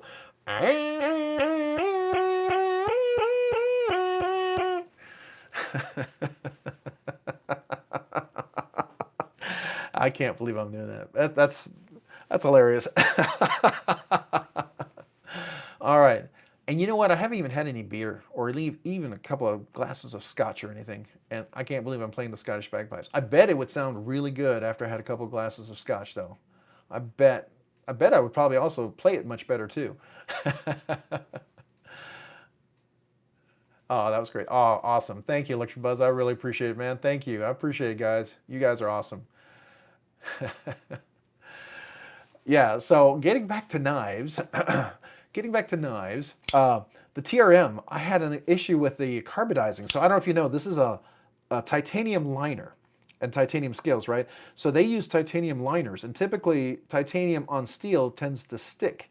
And so what they did is they carbidized the very edge of the liner, and it allows it not to stick. Well, this one stuck really bad, and I was on the phone with what is her name? She's the one who has the store, and I usually get the emails directly from. You guys know, I'm terrible with names. You know, my I couldn't see a face and I see it written. I want to say Marion's store. She has like a little store that she does, you know, right, for extra quantities. Well, anyways, um, she heard it on there and she's like, "Oh goodness, send it back." And they did, and they sent me a replacement. It was perfect. It's absolutely perfect, and it's this one. I've had it ever since. And this knife is a couple of years, at least 2, maybe 3 years old. I love this knife. Been fantastic, and never had an issue. So carbonized, the titanium works really, really, really well. No issues. But great experience again with the USA store and just really great people. I just think it's really, really awesome. The same with Jonathan McNeese. I really am blown away by that guy. So can't recommend that enough. Anybody else have a similar experience like that? I will tell you, speaking of scales, until somebody comes up with a good story, but the guy who does Unlock Composites, I've spoken to him a few times. They have the lander scales out. I really want to get those lander scales for my lander, but I have the Mars Valley carbon fiber that are contoured, and I really like those on that one. And I like the Unlock Composite scales, but it still has the lander, the lefty lander insert hole. I don't like that, right? And because it's contoured, it sticks out a little bit. So I would like it to be right hand only and get rid of the backside lander hole. I'd like to see if he can get rid of that. I asked him about that, and I think he's going to do that. So at that point, I may consider getting one of those. So there you go. Oh, with Ben Belkin of Jack Wolf, really?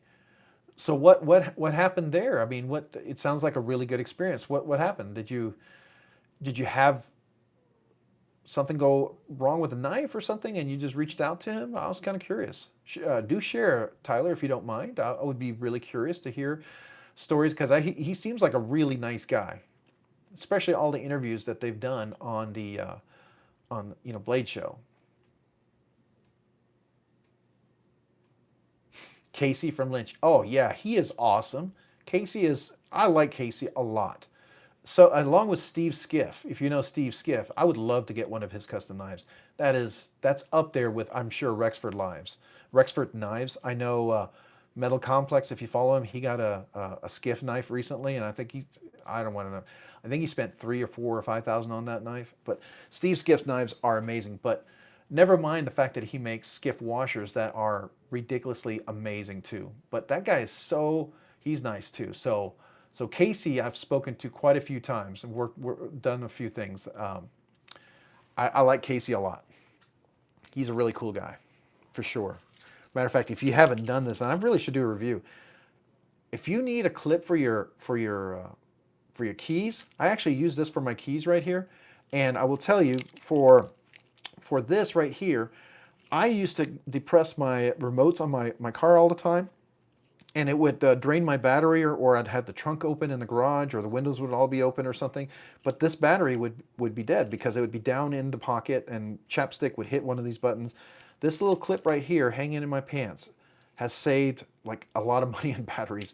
It's paid for itself in the cost of my batteries. So, and that's not even his, his Lynch. That's not even his Lynch clips that are on here. I've got one of these. This is the stubby. Have you seen this one? This is the Lynch clip, the new stubby one that he has. This is the really, really short one. I like this one a lot. And if you notice, it is significantly shorter than the other ones. This is his. This is the Shaman Lynch clip right here, and I like this one a lot too. But the stubby is really cool. It's really small. I thought that was kind of cool.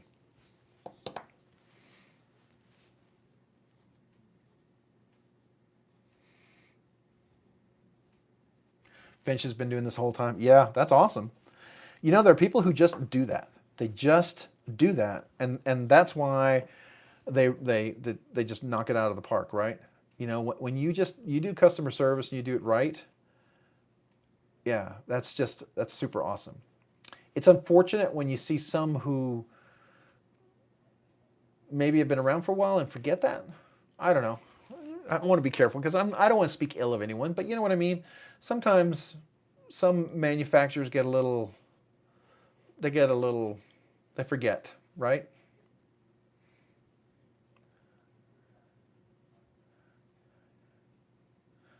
Okay, so you're talking about. So is that Jack Hoback that you're talking about, or Jake Hoback? Oh, no, no, no. You're talking about Finch. So Jack is from Finch. Okay, so but Rocky, you posted. Oh, okay. So you posted this knife. You talking about the J Hoback, the sumo flipper. Now, is this the sumo one that's made in the USA, or is this the one that's okay? This is made in the USA. All right, so this is a USA made one. Now he has some of his knives that there was that whole experience with not quite in the USA, and since then I believe he's tried to rectify that, and he's been real clear on what's USA made and what's not. But this one says clearly it's USA made. I've heard a lot of good things about the Sumo Flipper. Uh, I don't personally have one or have had one, but I've heard people seem to like it a lot. It looks like it's primarily, from what I can tell. Oh wait, it does look like it has a flipper and thumb studs both, and that itty bitty little flipper in the back supposedly works if I'm not mistaken. But I haven't personally tried this one. No, it does look cool though. Looks really cool. Matter of fact,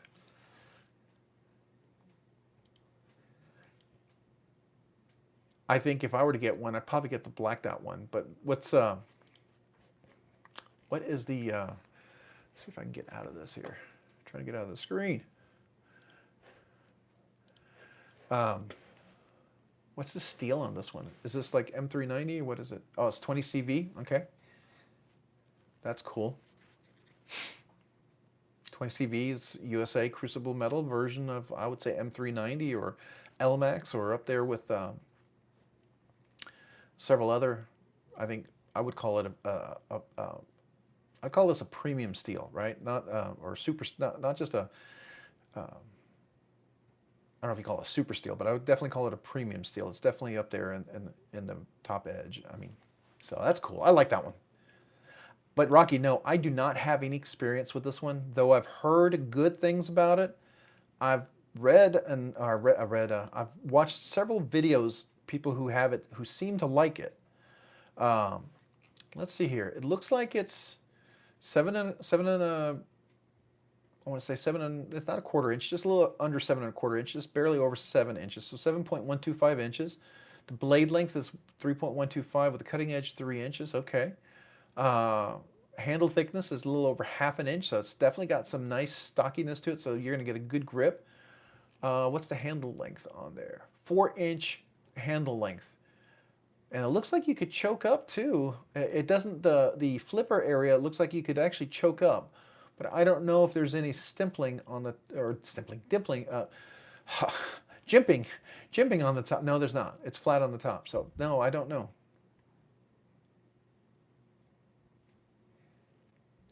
Also, Casey made you a F5.5 when they weren't in stock anywhere and anodized it a non-stock color. Another time I was like, okay, so now when you do that, Michael Sawyer, is that kind of like a custom order? When you get something like that, is that like getting a custom order? Because I know Casey does custom stuff too, and I don't know if that's kind of like you just kind of talk to him, and if he has the bandwidth and the ability, he might do some custom stuff, or is it like he technically doesn't do custom stuff, but if you know him, as a friend, he might consider doing custom stuff. I wasn't sure if that was the kind of thing.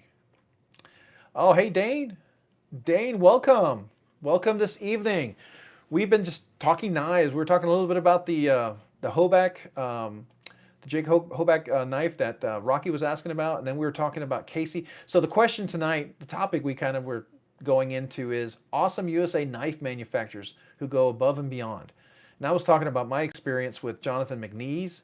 Other people were talking about their experience with Jack Wolf, Casey from Casey Lynch from Lynch Clips. I know Steve Skiff I think is really awesome too. So I'm just kind of curious if anybody else had some really good experiences. Oh, you were looking for a Pena clip. Okay. Oh, that's cool. Yeah, I would love for him to do something for the Pena, because some of those clips, I would like to have a little deeper carry sometimes, but I would like it to be a little more milled if possible, because I know he does the milling.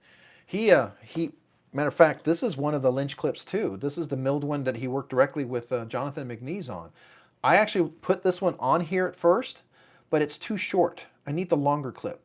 And the longer clip was dropped today. And of course, because of my project, I missed the drop and I couldn't order it. So I missed the longer clip. But I'm okay with that. I really am, because this new clip is a little thicker. So this is all right. I can wait. I can wait to get another one when it comes out. I did ask Jonathan if he's going to have some more coming out. I hope he continues to make those. Now, I know Jonathan McNeese is making some custom clips that he's looking into trying to make. And they're going to be fully milled clips. And there'll be probably something going with more of his semi-custom kind of knives. You know, the ones that are jigged titanium, or that have, you know, the frag pattern, or some of those that are going to be a little more expensive, right? You're going to add extra to it. They're probably going to be, you know, the $700, $800, $900 versions and variants of those. But it'd be cool if he sold some of those clips, if he ends up making those. So Dane, how was your weekend, and what have you been carrying this week, today? Anything cool, anything new in the horizon or in your pocket this week? I'm really blown away, Michael, by the what Casey did. That's really, really cool. I like that. I really do like that. I think that's super awesome.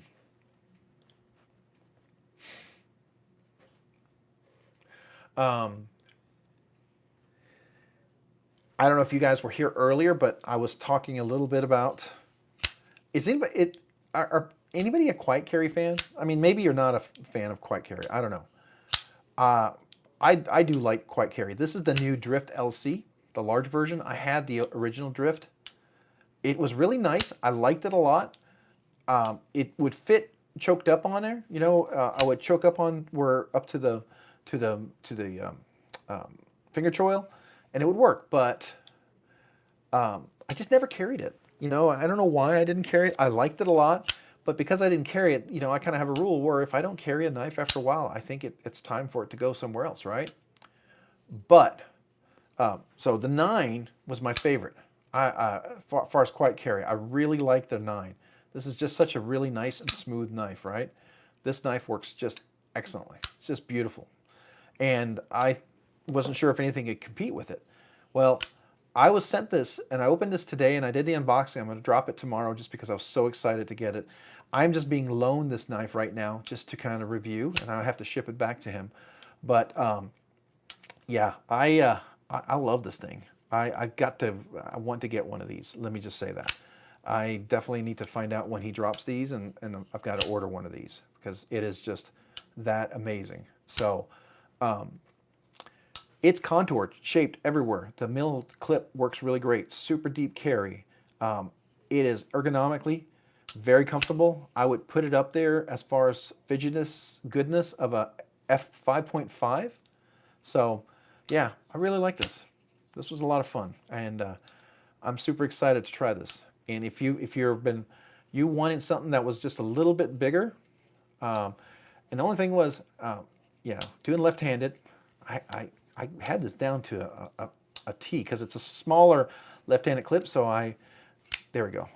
I know it's a little high. You got to just hold it high up here to do the flick. So, and I was doing it just perfectly before because it's not like your traditional left-handed flick where you can go down here and you can do this. I probably could get away with that. Yeah, I can do that. So, I'm having a hard time. This is terrible. I should practice this more. So, you know, full disclosure, I got this knife, literally had it in my hand 30 minutes before we went live. I haven't fidgeted with this. All the fidgeting you're seeing right here is the most fidgeting I've done with it. So, as you know, with any new knife, that's a little different. This is a much larger version of the older version. So, you kind of have to figure out where the best position is to hold it is. So, just trying to be honest there. But Axle knives, okay.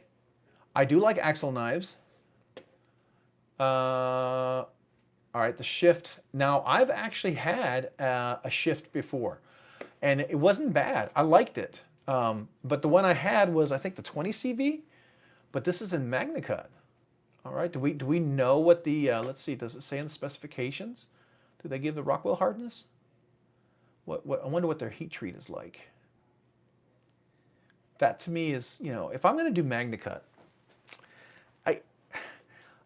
it should have minimally, right, be 61. You can't even, if you don't MagnaCut, like, to me personally, this is my opinion, you may disagree, but I think if you have MagnaCut and it's not 61, that's obscene. That's totally a waste. But realistically, the MagnaCut should be above 62. You really should be 63, 64. I mean, that's the ideal, you know, and that's where you get all the MagnaCut goodness.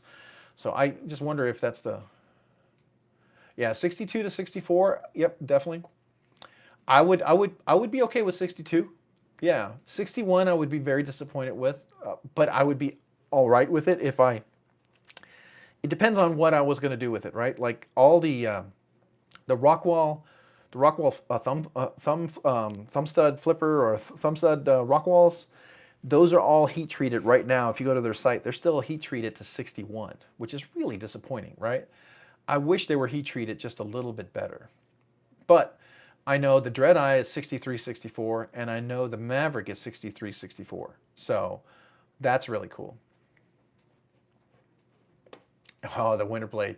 Yeah, that one was really cool. You know, I reached out to Brian Winters about that, and he liked the review I did. You know, we had the pass around in the Apex group, and he actually reached out to me on Instagram and thanked me for doing the review and everything. I was really honored by that. He's a really nice guy. And I told him, I said, yeah, at the time I was hunting down my grail. I was actually looking for this, and I ended up getting this, right? That was kind of the reason why I couldn't get I really couldn't get a hold of um, I couldn't order the Winterblade Co. one, right? I really wanted to get the Factor, but 6 to 8 months was a long time to tie up funds for a small channel where I'm trying to get knives in and out so that I can have reviews and content and stuff. But and I said, yeah, I'd really like to get one and stuff. And you know, he did say that, you know, hey, you know, I should have extras when the drop comes in 6 to 8 months, and there's probably a good chance I'll have let's say a better chance of picking one up then. So I thought that was really nice of him to, you know, he appreciated it and reached out. What I've been told and heard from others is that he's really good about that, and I think that's really cool. So I mean, you know, his Factor is really cool, and the Ting Sing or whatever you want to call it, that one's really cool. So now, Rocky, have you ordered the Axial knives? I know they also have a little. They have a folder, and right now they had one folder, but I know they were working on a second folder. I thought. Okay, it hasn't been dropped yet. Yeah, I spoke to the guys.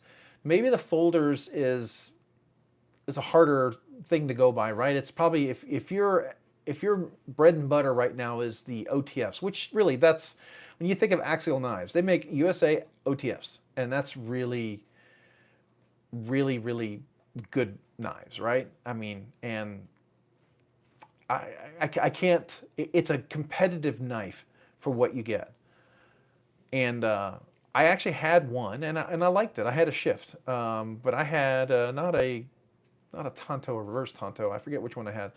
It wasn't bad, but I ended up selling that because I wasn't a big OTF kind of fan, and it was really small. I got one of the little itty bitty ones.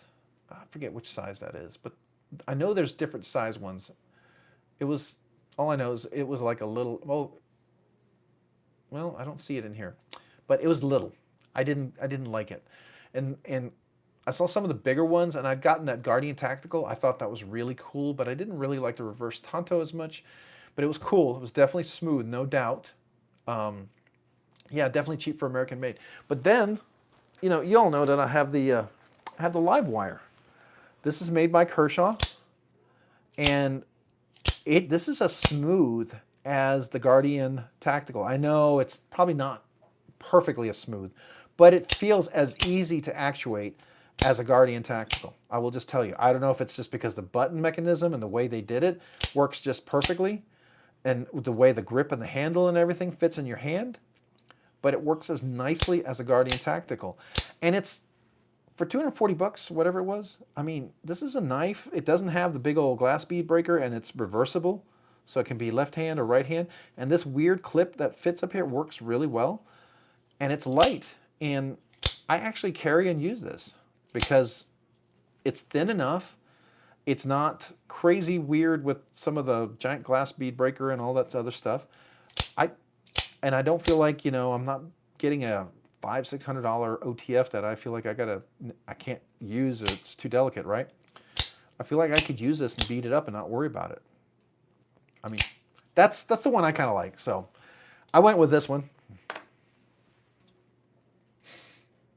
Yeah, compared to Microtip, absolutely, absolutely. Now ProTech, oh, is that the brass one? Yeah, that's the Strider, and that's the new Strider too, Rocky. So if you guys know, ProTech, they have done the Strider automatics, and they're really cool. If you didn't know, let me see if I can get a picture of it over here.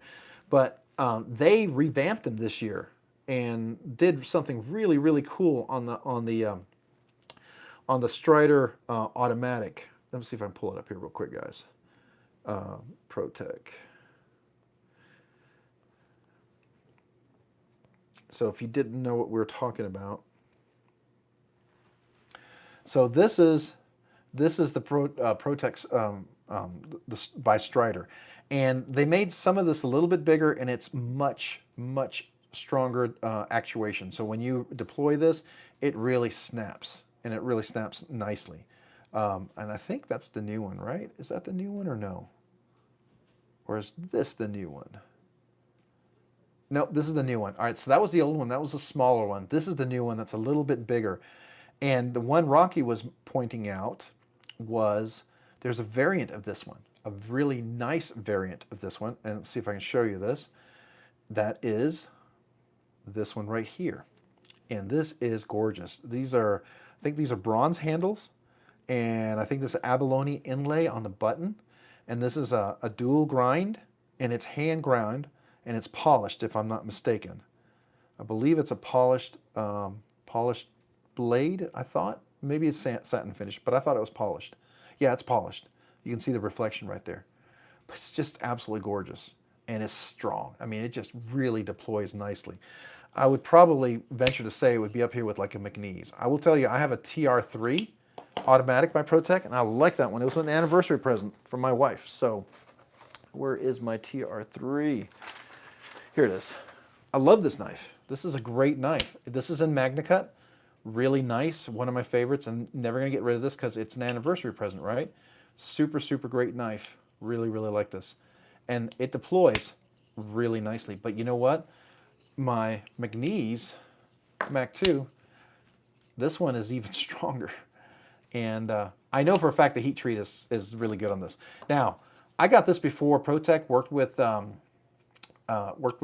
Knife Steel Nerds with I'm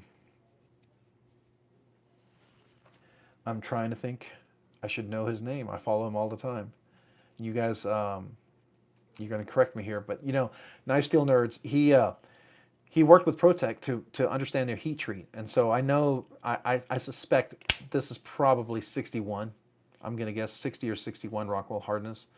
I don't know how to for sure tell or not, but if I polish this up or if I sharpen this up, I'm sure I'll probably notice that I can probably sharpen this a lot faster than I can sharpen this. When I strop this thing, this takes forever to strop. Likewise, this one. Both of these are MagnaCut. Both of these are heat treated. My OEM sheet that I get for this is 63 on this one, and this one was at I want to say it's at 63/64 on this one. So that's the heat treats for these guys.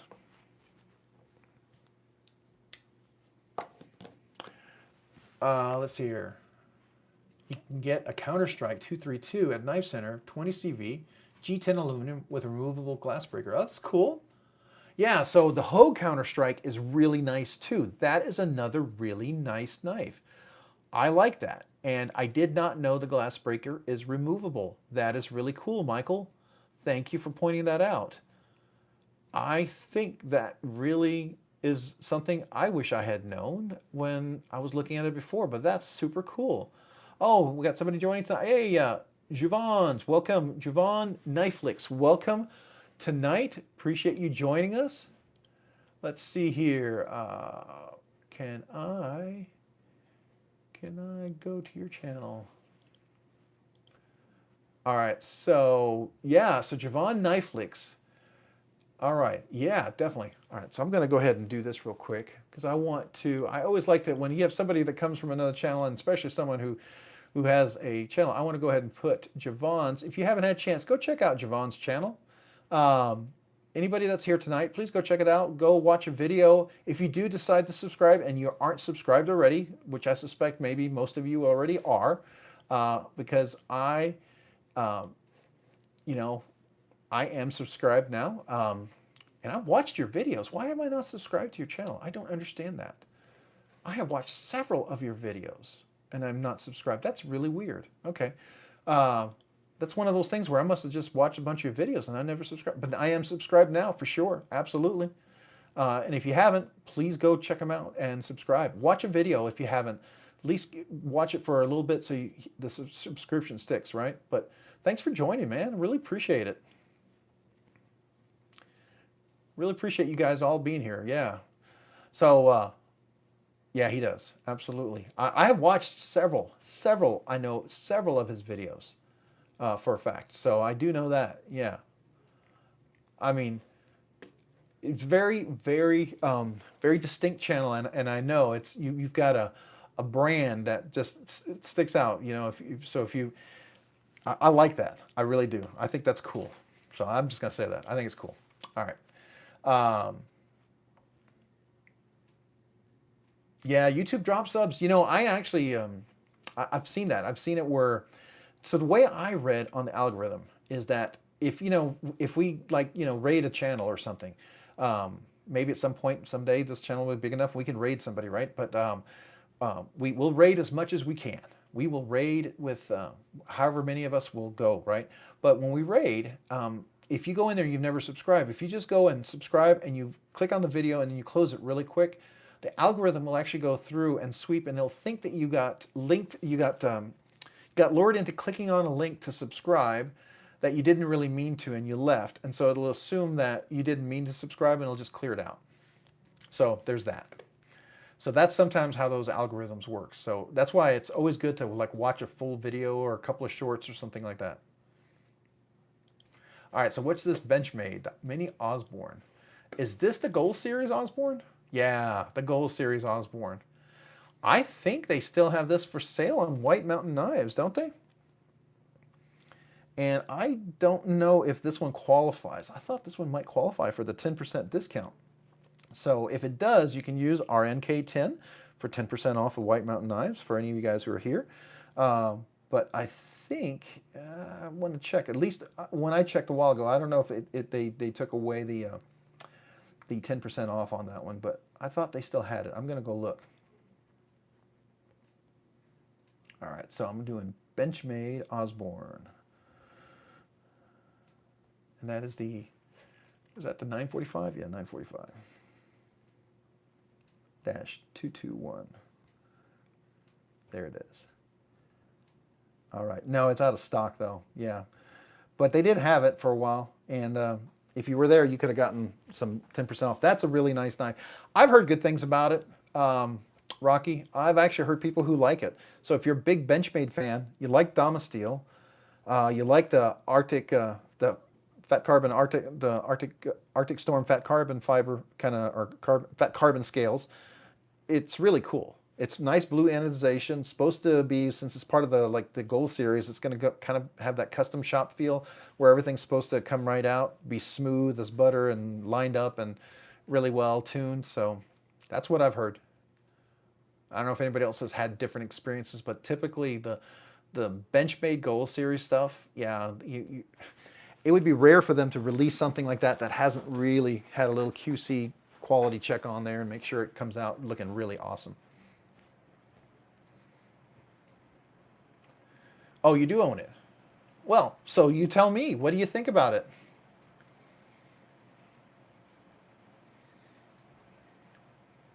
Am I right? That's what I've heard. So did I hear correctly? I would assume. Oh man, thank you, Javon. I appreciate that. Thank you so much. Oh, so Javon, I'm supposed to get a kazoo because everyone wanted me to have a kazoo to honor those who become members or donate to the channel. And I don't have the kazoo in yet. It's on order, and so part of that is I promised, since I'm part Scottish, I'm a quarter Scottish, I would do the Scottish bagpipes for you, and it's more of a it's kind of one of those things you learn how to do when you've had a few too many beers or a couple of glasses of scotch and you're feeling pretty warm and happy. So I will play you the Scottish bagpipes if you would like to hear them. If nothing else, you'll get a nice little laugh out of it. And I hear bagpipes. All right, so people want to hear the bagpipes. All right, here we go. Hopefully, if you don't want to hear the Scottish bagpipes, Javon, then maybe you might want to press mute really quick. But here you go.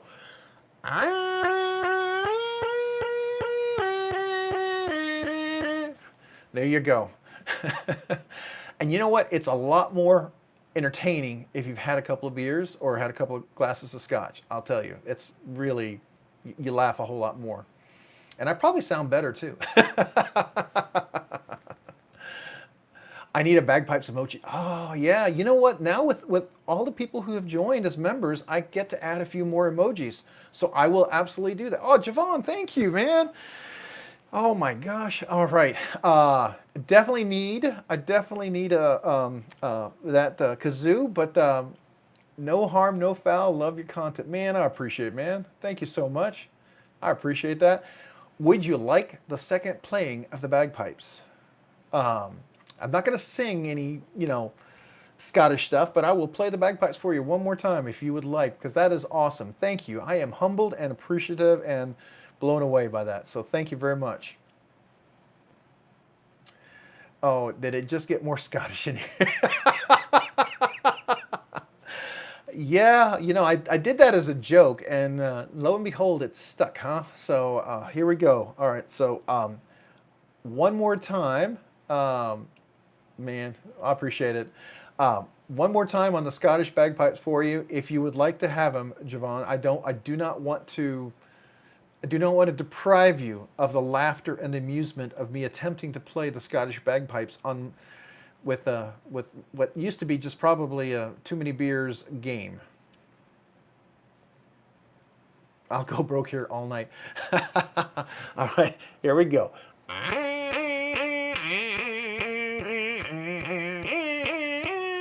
There you go. A little flipping it up a little bit there. Put a different octaves in there for you. I can't believe I'm doing that. Yeah, definitely. All right. We'll definitely have to get the Scottish bagpipes emoji in there for the next one, for sure. Absolutely. And I don't know. Maybe I need to get a Scottish bagpipe emoji T-shirt or something, or pretend I'm playing it or something. Hey, thanks, man. I appreciate it. Yeah, Rocky, you're right. I need another Scotch. That'll definitely. I'll probably start sounding a whole lot better and playing them better too. You think of Mel Gibson every time. Yeah, except now. Except I'm not going to be doing like what is it? What was the Rob? What was he? He was what was his the guy he became a nobleman. Wasn't he a nobleman or something like that? If I remember the whole story, I can't remember the details. But it was a while ago since I saw that movie. Freedom. That's right, freedom. And then what was it when the King of England came up and they all kind of pulled up their kilts and decided to give him a full kilt salute there and everything? Yeah, William Wallace. That's right, William Wallace. That was a great movie, though. It really was. It was kind of one of those classics. There's a few of those movies. I miss those kind of movies. I haven't seen those in a while. But yeah, that was a good movie. Michael. Came for the knives, stayed for the bagpipes. Yeah. I'm going to have to pull out my bottle of scotch here soon if you keep going like that. Get a big old glass and just pull out the whole bottle, right? Oh man, that's crazy. All right. I wonder if anybody knows, is there a custom Scottish knife maker out there? I know there's Danish, I know there's South African, I know there's German. I wonder if there's a Scottish one. That would be interesting.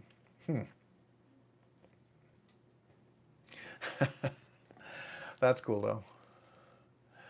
Well, you guys are awesome. Well, thank you. Thank you. Thank you.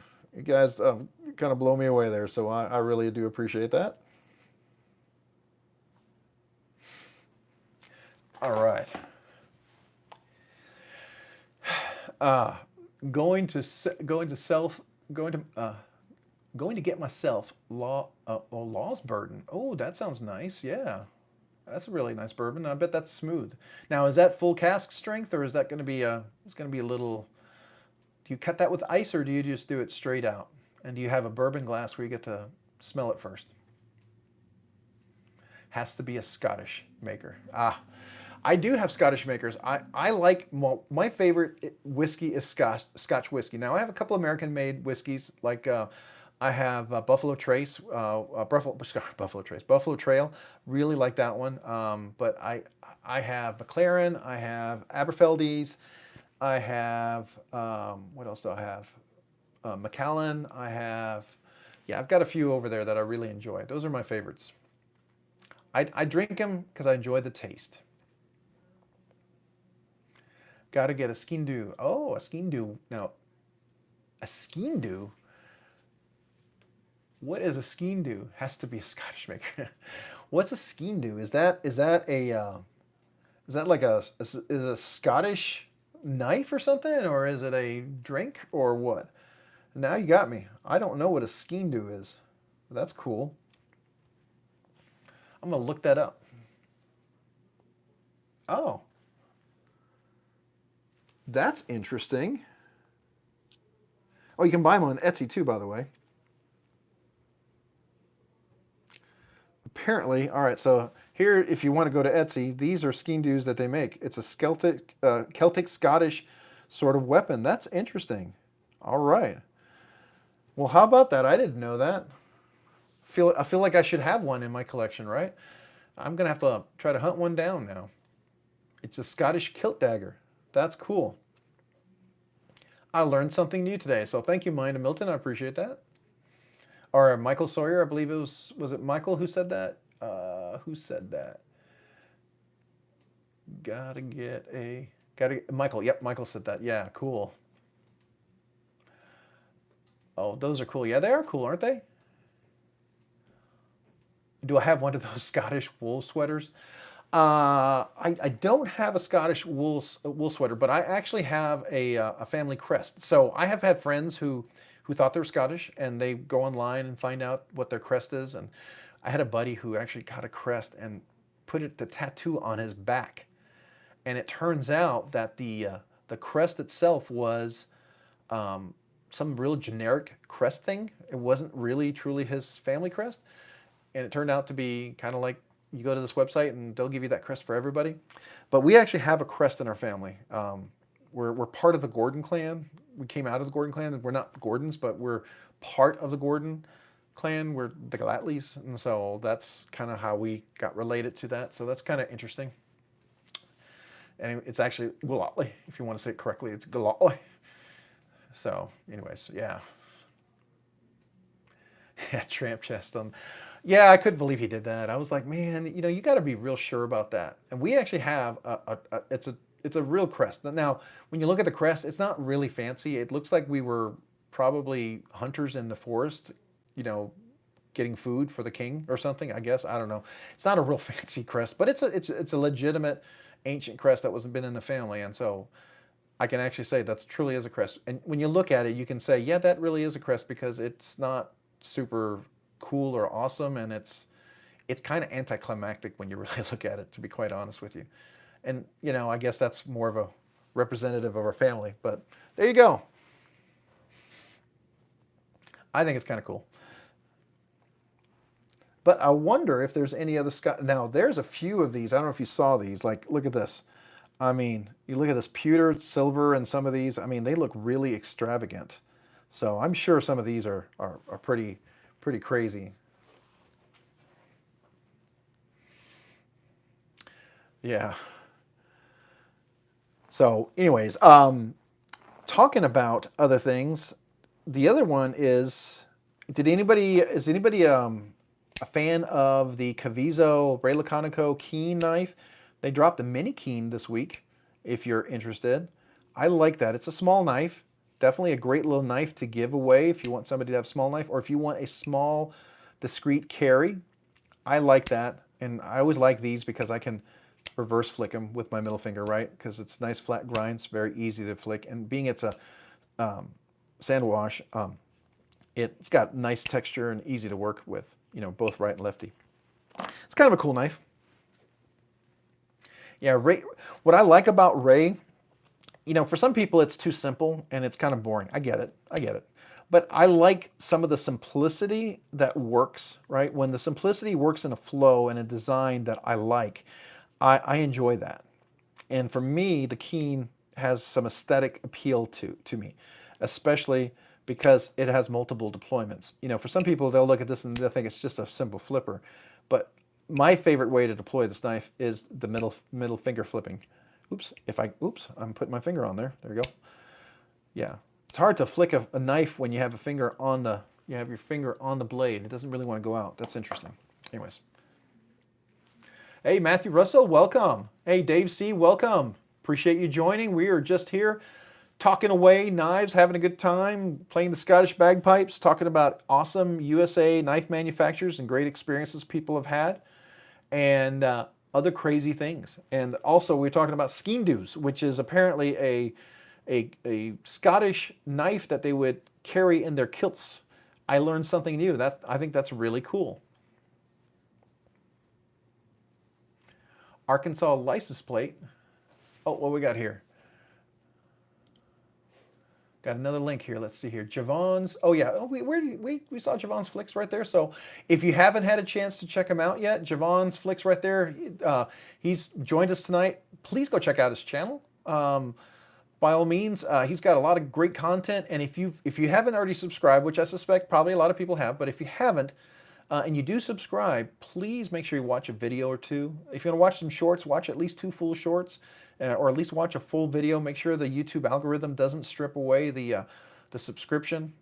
Those subscriptions are really helpful, especially as people are trying to grow the channel and get the word out and share the good news about knives and all that stuff. So definitely go give him a follow and go watch some of his awesome content. Yeah, yeah. And it's just a really cool perspective too. I like that. And I like some of his little what do you call it? Oh man, I can't even talk right now. I want to say meme. It's not a meme, but it's the picture that you put on your video when you release it. I make these all the time, and my brain is, oh, well, you know what I mean. It's the little pictures. Some of them are just really cool. I think they're kind of neat. So, yeah. So, what time are you going to be on tonight? Are you on for? Are you on late? Yeah, you'll be on late. So, I don't have. Yeah, I don't have my Instagram up because I bet you're probably on the listing there, right? So, do you go on like 11, 10, midnight, or are you past midnight? I don't know. And are you out, if you're going on late, are you out in California? Are you out there on the West Coast, or do you just go on late because you enjoy being on late? I have watched you a few times late when I was down here and just kind of vegging out and trying to decompress after a long day at work or something. About 12. Okay, cool. Metal Mondays with Pocket Metal. Yeah, that's cool. Awesome. Well, we'll definitely do that. Maybe we can, once I think we usually hang around here till about, so we're in Central Standard Time, so it's about 9 Central right now. I try to wrap up around 9:30 or so. Sometimes it goes a little past that. Last week we were way past that, but I try to wrap up around 9:30.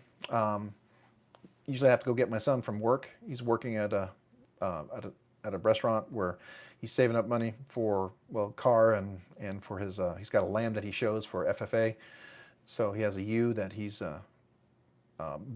raising right now, and he's going to be showing. So, and he wants to be a vet. He wants to be a veterinarian. So he's very, very focused. I mean, like really, really focused, which is cool. I think it's awesome. I have all the respect in the world for him. Thumbnail. Thank you, Rocky. I don't know why my brain couldn't think of that, but yeah, I like his thumbnails. I like the one with the cat too. I think it's kind of just awesome, just really cool. I get a chuckle out of it, which is, you know, if you get a good little thumbnail and it pulls you in, if it gives you a chuckle or something like that, I think that's awesome. That right there shows the creativity already. So to me, I think it's cool. Yes, he is. Very responsible young man. I'm very proud of him. I have 3 great boys, right? They're all very different, which I appreciate. I'm glad they're not copies of each other. They are absolute 100% unique, each individual young man. And I love that about them. And I celebrate that about them. You know, one very academic, very focused, one's very creative, very a good manager, people person, really knows how to work that, can work the crowd, the people, if you will. And another one is an athlete, is a jokester, can really entertain and engage people and motivate and, if you will, get in people's heads, if you will. So I fully expect that one to be the lawyer or the sales guy, right? One of those two. Anyways. Or, you know, he's going to be the guy selling you a car and you're going to be leaving going, yeah, I really wanted that, but I wasn't planning to buy a car today. You know. All right, Microtech. What do we got here from Microtech, Rocky? Oh, it's sold out already. That's the Stitch Ram Lock. Did you get one of those? Did you actually, were you able to acquire a Stitch Lock? Did you say raising a lamb? I did, Dave C. Yeah, my son, he's he's got a ewe, and it's related to a grand champion. Matter of fact, it's a direct descendant from a lady who breeds here in Texas. Excuse me, and I guess apparently the grand champion was worth several $1,000s, and so we paid a whole lot more, or I should say, he actually raised all the money himself. He paid a whole lot more than the lamb or the ewe that he bought last year. And the one he bought last year didn't get processed. She was actually a breeder. So she had really good breeding hips, and so she's definitely be breeding more lambs. But the one he has now, I mean, she looks like she could be a contender. She could be like Rocky. She could be a contender for sure. Yeah, definitely check out for Javon tonight till about midnight. So now, is that midnight Central Standard Time or East Coast Standard Time, or is it Pacific or West Coast? What do we got? Just so we all know what time to kind of look in. So in case somebody checks in and they want to make sure they didn't think they missed it or something, and or late and miss it or something. I'm going to assume maybe most people are either East Coast or they're West Coast. I don't know how many of us are Central. So if you say 12, I'm going to assume 12 p.m. I'm hoping East Coast. That would be 11 o'clock my time. So that would be cool. That would be just when I get back from getting my son, and I can get it right on. So Rocky, I will tell you, you're still waiting.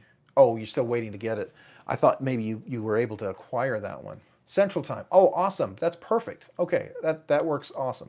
Because I'm Central too. So I'm down in I'm in Texas, the heart of Texas, down in Central Texas. So that's either good or bad.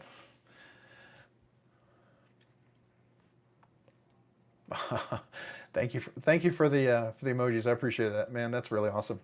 You guys are awesome. Yeah, North Alabama here. Okay, yeah. So I'm Central Texas, and you're North Alabama, so we're right along. And then I've got several of friends, matter of fact, that I work with. One's in Minnesota and one's up in Chicago. So we just, I guess you could take, you know, I-35 all the way up. Well, I don't know if I-35 goes. Does it go to Chicago? I think it does. I can't remember, but I have to.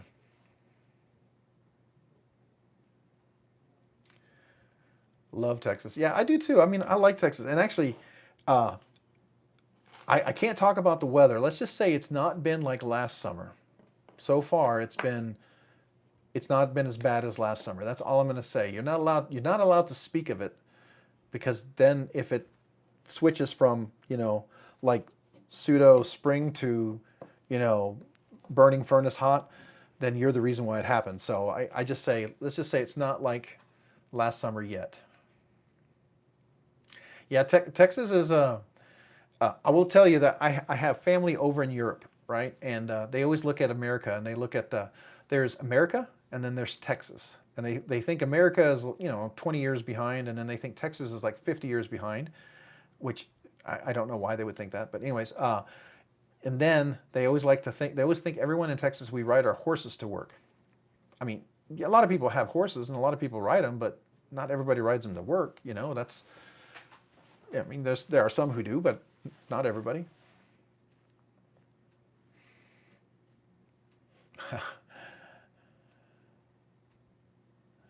Fire ants, yeah, definitely fire ants. It's hot, it's humid. Skeeters, yep. You also have the mesquite trees, which have thorns on them about the size of a giant, crochet needle or something like that, but only sharper. And then that can impale you and kill small animals very easily. Yep, Dallas. Now Dallas is an awesome place. They have House of Blade and the Blade Bar up there, which is really two great knife stores I love to go to. Really have a great selection up there. Matter of fact, Tactile Knife Company is up there, and they actually did a big reveal when I think the reveal of the Maverick, I think they did at the House of the Blade Bar up there. There's two Blade Bar stores in Dallas Fort Worth area. I have two brothers in Houston. Yeah, so they're in the Houston area, two of my brothers. So we go out there a lot. So I'm central to all of that. So I can go to Dallas, I can go to Austin, I can go to Houston. My son's in Austin. We go to Dallas regularly to go to Costco and to knife stores and stuff and things. And then we have Houston as well that we can also go to for all sorts of neat stuff. Oh, Arizona Custom. Uh-oh, here we go. What do we got at Arizona Custom? Oh, it's a custom AD Magna Cut. Whoo, man. Yeah, that's an expensive one there, Rocky. That is expensive. Is that custom by Andrew Demko himself? Man, he did one again this year for Blade Show. He had a Timascus scaled 80/20.5, and that, I mean, it was $900, but it was such a beautiful Timascus scale. Man, if I had $900, I would consider it. But I would want to carry it. That's just me. You know me. Every knife I own, I carry. Some people carry to acquire. Some people carry to keep in their collection, and that's absolutely fine. If that's your cup of tea, man, you go for it. Collect away, add it to your collection. I'm totally cool with that, right? But I'd want to carry it, and that includes that someday I'd like to get a Shirogorov, but I'd want to carry it. I'd also like to get a Herman, but I'd want to carry it. I'd also like to get I did want to get an 80/20. I saw how big an 80/20 was, and I was like, I don't know if I want an 80/20. That's a big knife. A little bigger than, the size knife. I like knives that are around 7.5 inches to about 8. I can go about to 8.5, but once you get up to 9 or 10 inch, and I would like it to be something that's functional and fits well in the hand. I don't know about you guys. What about you? I mean, anybody here, do you like giant knives? Do you like small knives? I know people who love just really small, compact knives, and some people who just want a big, giant, you can almost carry two hands kind of knife. I mean, this is about as big as I get. I get to the Spyderco, and that's a pretty good size. I mean, it's not as big as it could be, right? And then I like my Chavez. That's a pretty good size, right? That's not super small, but it's not gigantic. But I like that size. To me, that's a good size knife. Even the TRM Atom is pretty good size. I mean, it's thin. That's what makes it not seem like it's a really big knife, right? Because it's so thin. So that's nice. The Manix is always, I mean, the Manix itself, I think, is a good size. Now, the Manix XL, that one's huge. And, so if you like big knives, maybe the Manix XL is like your cup of tea. I don't know. You have a few in Timascus? Well, hey, I will tell you something that I did do. Okay, so here's the full disclosure, and you're going to see it probably this week. I broke a rule. I broke a rule that I have, and I have to confess to you guys. I did break a rule. I have a rule that I never buy more than one knife of the same kind, and I broke my rule this week. You want to know what I broke my rule for? Anybody curious?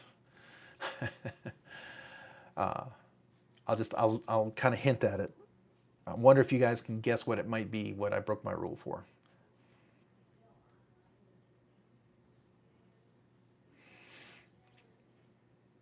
Yeah, you love everything. Love my lander. Also love that. Yeah, I agree. I do. I bought a Herman. No, I didn't buy a Herman. That one was interesting, but the more I look at the Herman, I'm not sure if I'd like it because there are a lot of sheer Gorofs that I used to want to get, and then I handled a couple of them, and I realized I don't think I would like them as much because some of those sheer Gorofs, you know, they have a really, really small flipper, and for my big meaty fingers, I wasn't digging how it felt and how it worked. That to me was not comfortable. So there's only a couple of sheer Gorofs I want. Of course, they're more expensive and not cheap. But yeah, Polish custom knives. If you guys aren't familiar with Hermans, those are awesome knives. They're made out in really awesome craftsmanship. Those guys are ridiculous, and it is a phenomenal knife. If you guys haven't checked it out, but I bought a second relative. Now, I did buy the drop point. I did buy it in LMAX, and I did buy the all blacked out version. If you remember, I originally wanted to get the all blacked out version, so I got the LMAX all blacked out drop point version. But I also did something else. I bought a Mokutai clip. I cannot believe I bought this. My first Mokutai clip. It's my first delving into Taimascus Mokutai kind of genre. I haven't really gone into that area. But it looked cool. It was a different shade of color that I really, really, really liked. Yeah, the whippersnapper. I love my whippersnapper. That is one. So I have this one right here. I do have my whippersnapper. This is a great little knife. It's got a little oil there. I love this knife. This is great. Now this is the version 2 with the bolster lock. So it has the bolster lock over here. And I wish you guys could see with the sun, but this is the gold fat carbon. And there's no voids in there. I don't know if you can see that. There's absolutely no voids. Everything is filled in, right? But the light just hits it right. This almost looks like amber. It looks like it glows like amber, like an amber jewel. That's what blew me away when I took this out in the sun and I did some videos. I literally was mesmerized there for like 5 minutes just looking at it, and I was like, really? And you know, I could sort of do it maybe with the flashlight. I don't know if it's going to do justice, but I'll try. You tell me if you can see it. Let's see if we can get it over here. I don't know if it shows some of the uniqueness of the colors. Yeah, let's see if I can just get the angle just right. I don't know if you can see that, but I just thought it was just ridiculously amazing in the sun. So I don't know if you can see that.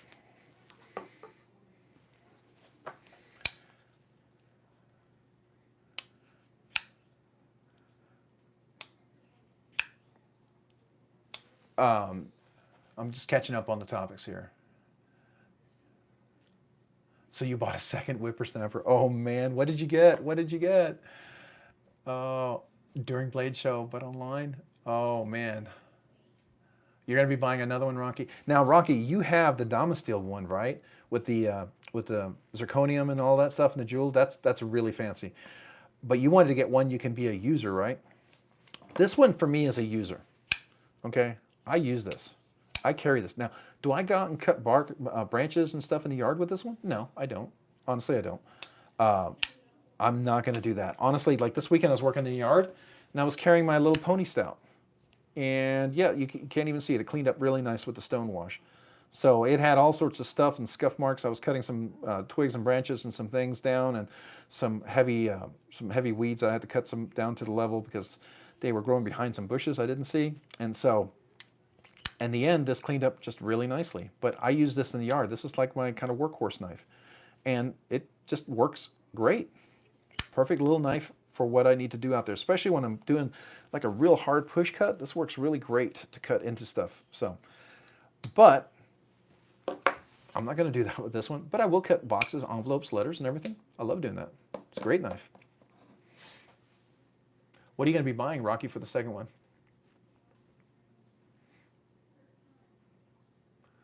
Oh, so Dave, which one did you get? You another one, sheep's foot. Okay, Damasteel, space coral scale. Oh, space coral scale. I like the space coral scale. I have that on my Lian Ma GSD, That is really, I love this. I don't know if you can see this, but the, let me see if I can get the right angle here. So I just want, it just is really, really cool. I don't know, the pattern is just, it almost looks like wood, but it's not, right? And you know the pattern goes all the way through. But I do like space coral. I think it's a really, really nice fat carbon design. And I bet Olympic makes this look 100 times better than this. This is not bad, don't get me wrong. There's no voids in this, beautiful, perfect. But I bet Olympic makes this look a whole lot better than that. It's more usable than the zirconium one? Zirconium one, yeah, for sure. Oh, okay, it's hazier than I expected. Oh, so you already have it. Okay, cool. It's hazier, all right. Yeah, so this also, I don't know if it's similar, maybe it is similar to this one, because this one is hazy. If you get the right angle, you can see it. But otherwise, you're right, it is rather hazy. In the sun, I think it looks better. Let me see, does it show up better with the flashlight? I don't know, maybe, can you guys see that a little bit better? Is that a little easier to watch, a little easier to view with the flashlight? So anyways, I agree. Oh, it's heavier than expected. Okay. So Rocky, which one are you going to get? So he got another Damasteel one, which I do like Damasteel. You know, I was tempted to get the Damasteel version of the Chavez. I thought that would be really cool. I was very tempted to get the Damasteel version of the Relative. They had one with zirconia, Timascus, and the Damasteel. I was really, really tempted to that, but I really couldn't justify that. But that looked really, really cool. So anyways. Which one were you thinking of, Rocky? I know yours.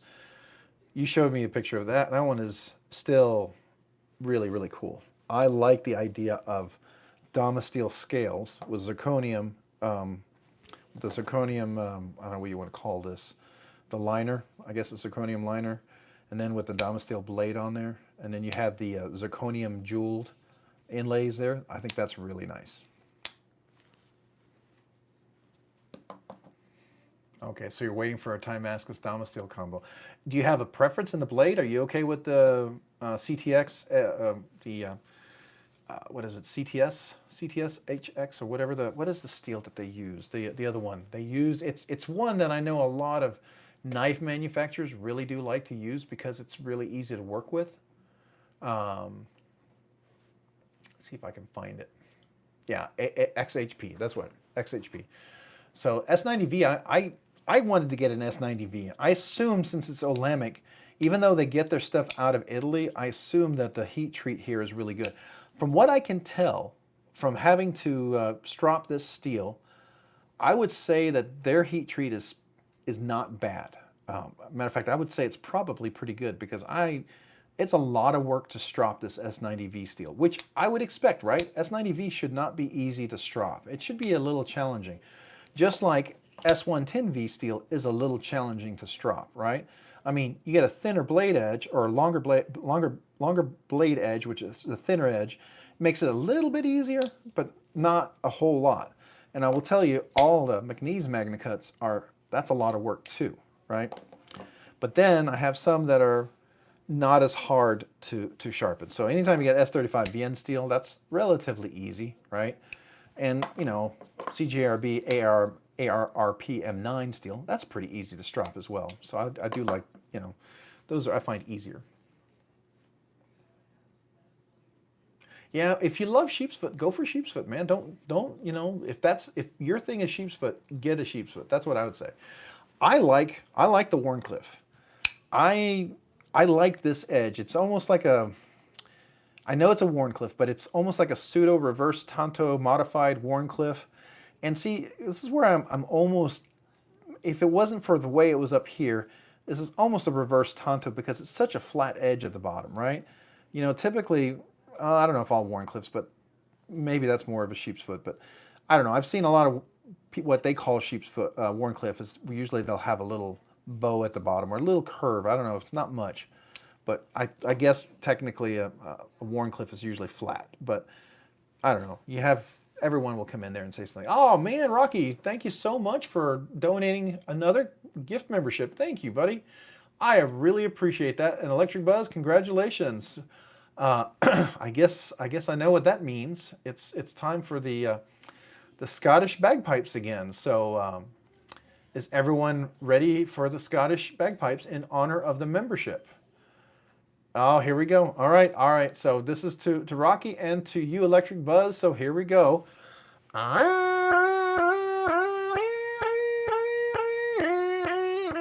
There you go.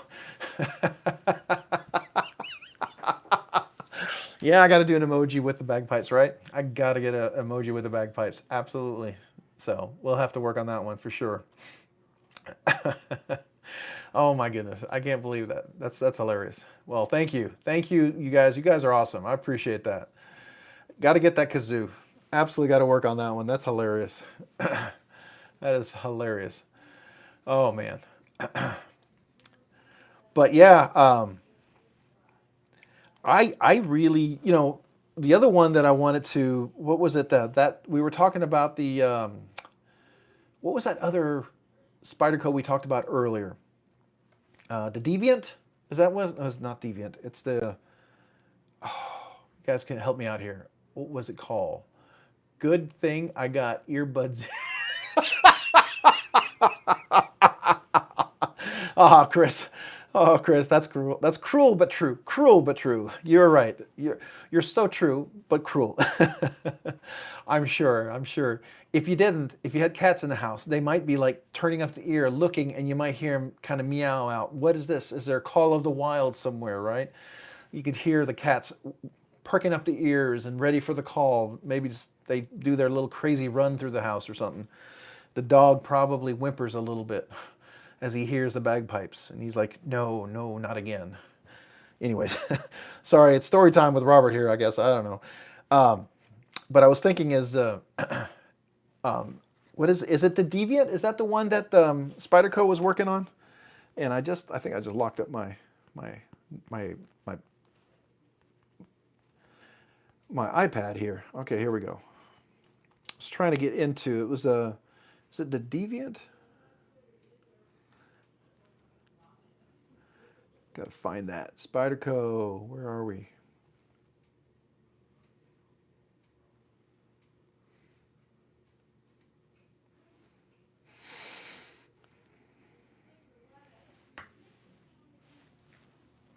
Oh my goodness, we got another old Lamech here. Let's see what we got.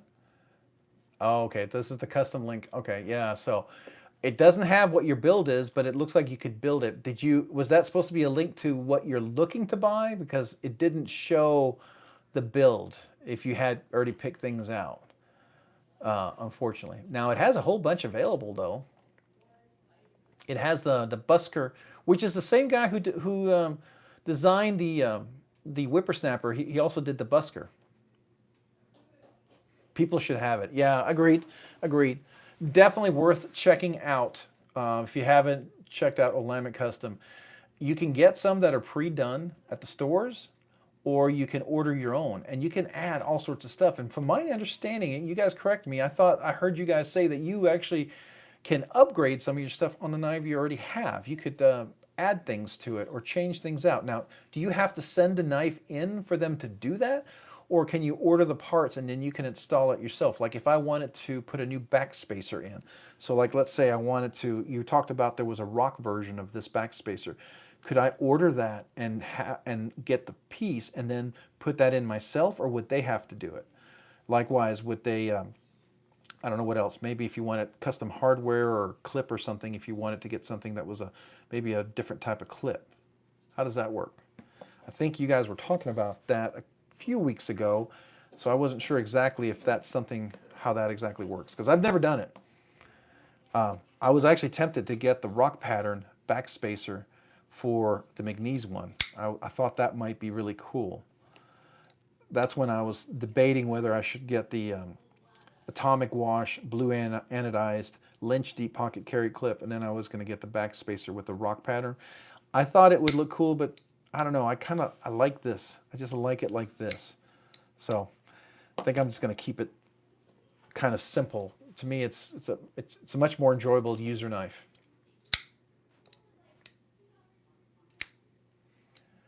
You wouldn't need to send in to order backspacer. That's cool. That's awesome. Hey, here's something I bet you guys, I don't know, for some of you guys, you might have a slight heart attack, or you might breathe heavily. My son's lamb, right? So we were over at the egg barn at this school, and we were cleaning up and weed whacking the back where the each of the lambs have their own little stall, and then they have a back place where they can go out and eat grass, or in a little sort of semi field. It's a pretty nice space for them. The next stall over had these giant sunflower, I call them the sunflower trees, but they're just giant sunflower weeds. And if you know, in Texas, they can get 8, 9, 10 feet tall, and they can have, their stalks can be literally this thick, right?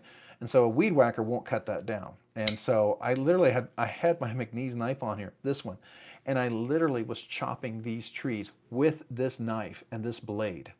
And I will tell you, MagnaCut is awesome. It went right through it like butter, like went through like a hot knife through butter. No chips. I went back and I even looked with the microscope or my jeweler glass. The blade was super tough. Stropped it up, no issues whatsoever. This is a work knife. And I don't know, some of you guys may not ever think you could do that, but absolutely you can. And that, to me, I feel really comfortable and confident that I can do that with this knife. I loved it. So I thought that was really cool. That's cool. Thank you, Dave. I appreciate you confirming that.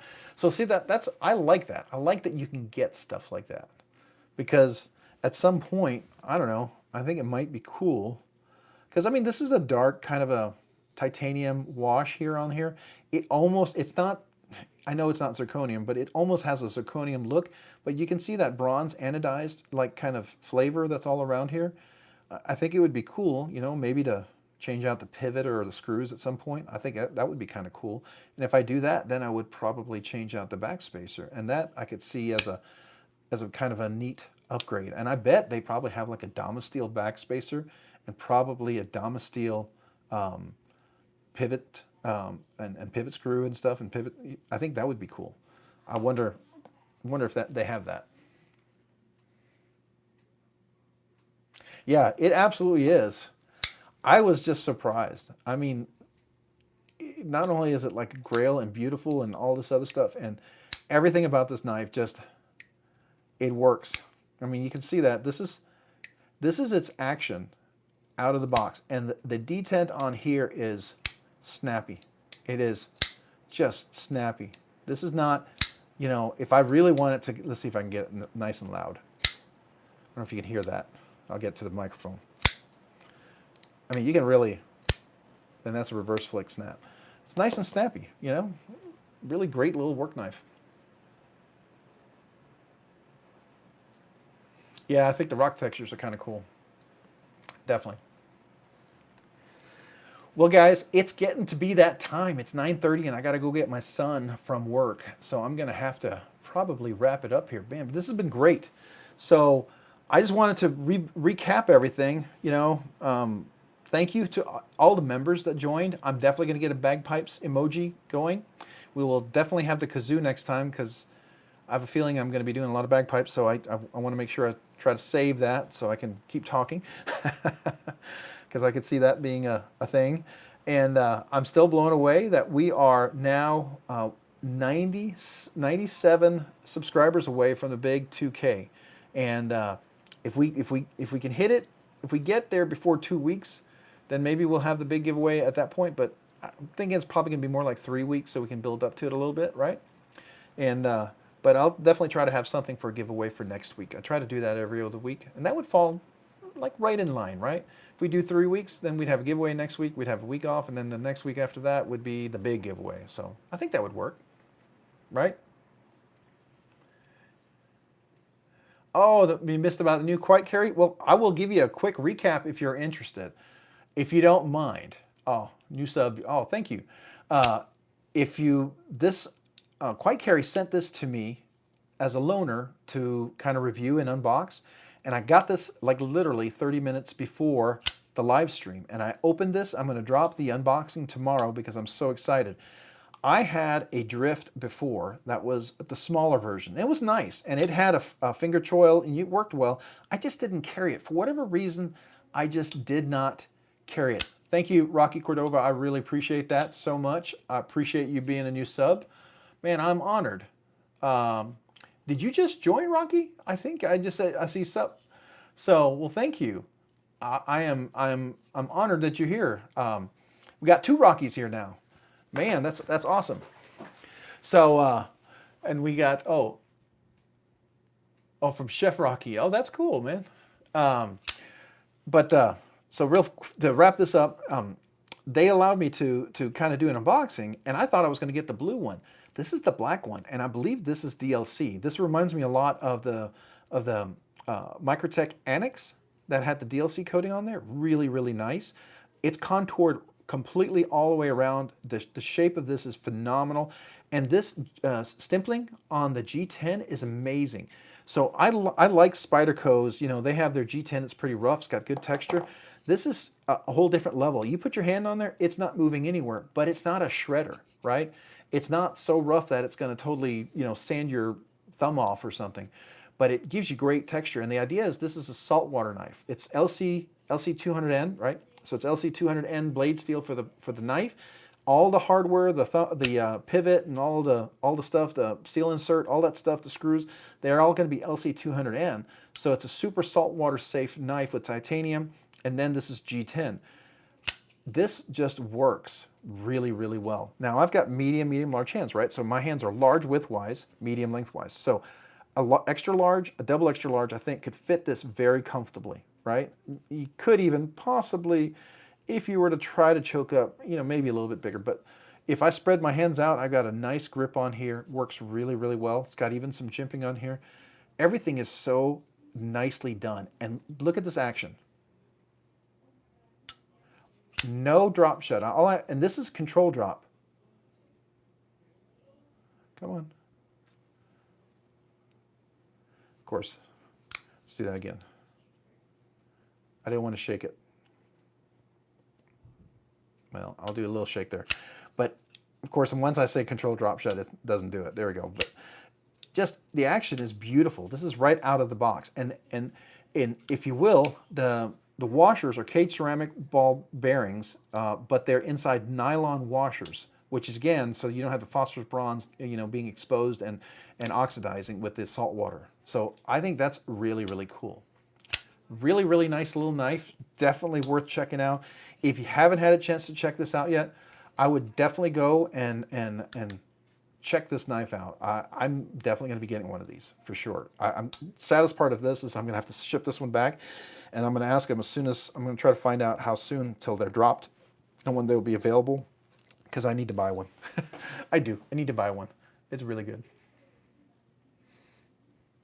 So hey Nate, just Nate, welcome, and appreciate you. Oh, you're just back, or were you were gone for a little bit? Because you're saying, what's up, Rocky? Oh no, you're saying hello to Rocky Cordova. Yes, I'm sorry. I forget there's 2 Rockies here now. It's throwing me off. We got two different Rockies here, and I appreciate you guys both being here, right? All right, so we got GP Knives. What is this? Rocky's got another. Okay, so Chris Reeves Sabenza, left-handed, frame lock, natural micarta, magnicut. So, what's Rocky Graham? What's your thought on the Sabenza magnicut process?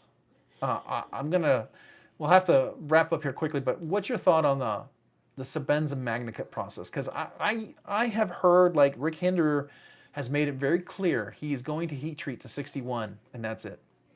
And he feels that's just fine. Which is really kind of disappointing for me to hear. It bums me out to hear that, right? I've heard that, Chris Reeve knives might be similar. So I don't know.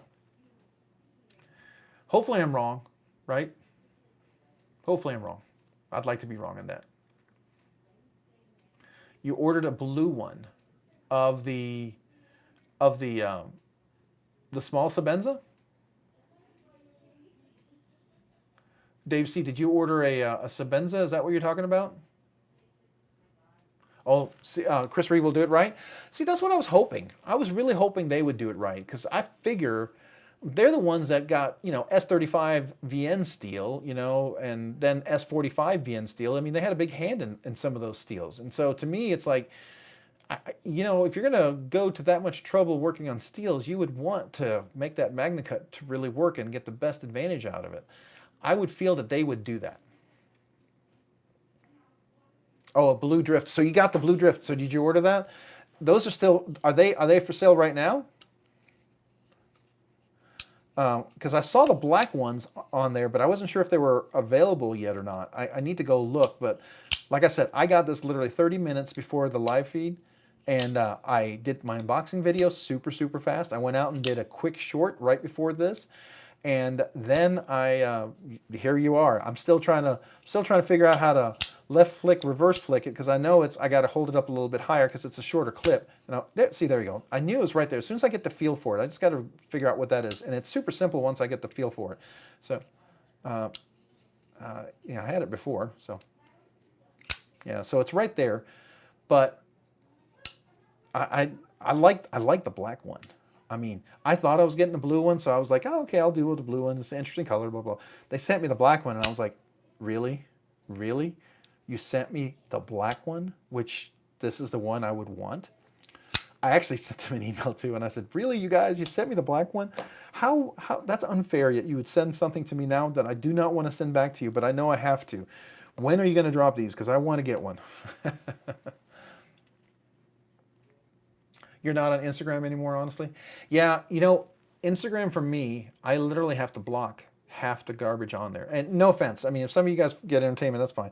But I literally have to go through and block, because I really just care about the knives. I want to see people talking about knives, new knives, talking, and that's really it. For me, that's what Instagram is all about. I really try to filter all the rest of the stuff out there. It's amazing how some of that stuff just slips right in, right? Even on YouTube, it happens. I mean, you start watching a short on knives, and next thing you know, you got stuff. You're like, what? Why do you not see what I watch, and why are you feeding this stuff in? You know what I mean? I don't know if that's for you. At least that's my experience. Used to have my own soap, used to have my own soap company on it. Okay, I got you. So you made like homemade soaps and stuff? That's cool. I actually order soaps from Smoke Wagon Bearded Smoke Wagon Bearded Balm or something like that. Let me see. I actually have their sticker up here. It's called Smoke Wagon Beard Balm, and they do their right out of Abilene, Texas. Really good stuff, and they make this solid cologne. It's called Valor. I don't know if I can say this with my wife is listening, but she calls it I'm gonna rip your clothes off cologne because it smells so good. So let's just say, yeah, it's a favorite. Oh, you had to sell it for a move? I got you. Yeah. A soap artisan. Oh, man.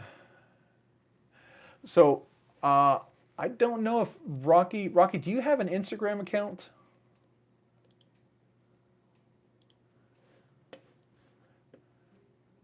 No, I don't think you do. I think you have I mean, not Instagram, sorry, a YouTube account. You have a YouTube account, but I don't think you have like a channel or anything, right? So, yeah, because I think Rocky Cordova was asking about that. So, yeah, I don't think he does. But hey, guys, it's 9:40, and I'm gonna have to go get my son here in a second. So, man, it's been a blast, guys. Thank you so much, you guys. I'm honored. I'm appreciative. You guys, it was fun playing the bagpipes for every one of you guys, and gladly do it again. But I will try to get a kazoo for sure, so that I can save my throat here, because I have to whack it pretty good to make that noise, right? And I really probably should have a couple of glasses of scotch before I do that. It will sound a whole lot better. But oh, Speakeasy, is that another channel here? Let's see. All right. Oh, Speakeasy Soapworks. Oh, that's cool. Is that your soap channel right now? Is that your soap? That's cool. Oh, hey, Just Nate, thank you so much, man. I appreciate it. Well, it's a lot of fun, man, with you guys here. I really do appreciate it. You guys make it a blast. So thank you for everyone showing up. Hey, don't forget to go check out. Let me find the link. Where did he go? Here we are. Yeah, so Javon's Knife Flicks. If you haven't had a chance, he's going to be on at midnight. Appreciate him coming here tonight. Super awesome of him. I'm honored. I really am. So if you haven't had a chance, check out Javon as well. But also check out Rocky's. This is my channel. But it's still moving. Okay, so it's still moving. It's soap and guitars. Okay, so yeah, so go check out Rocky's soap channel. I'm subscribed now, and I'm definitely going to watch a couple of videos to make sure my subscription stays, because I don't want it to go away. So very cool. I like that. Now, when you make soaps, are they all natural soaps and stuff like that? All right, so Javon is live right now. Hey, I don't know. I know people can put a link in there and everyone can jump over there. I don't know how to do that, so I've got to figure out that. But could I get you guys maybe as we sign off tonight? Would you guys consider maybe going over and just popping in for a little visit to say hello to Javon and support him tonight? That would be super awesome.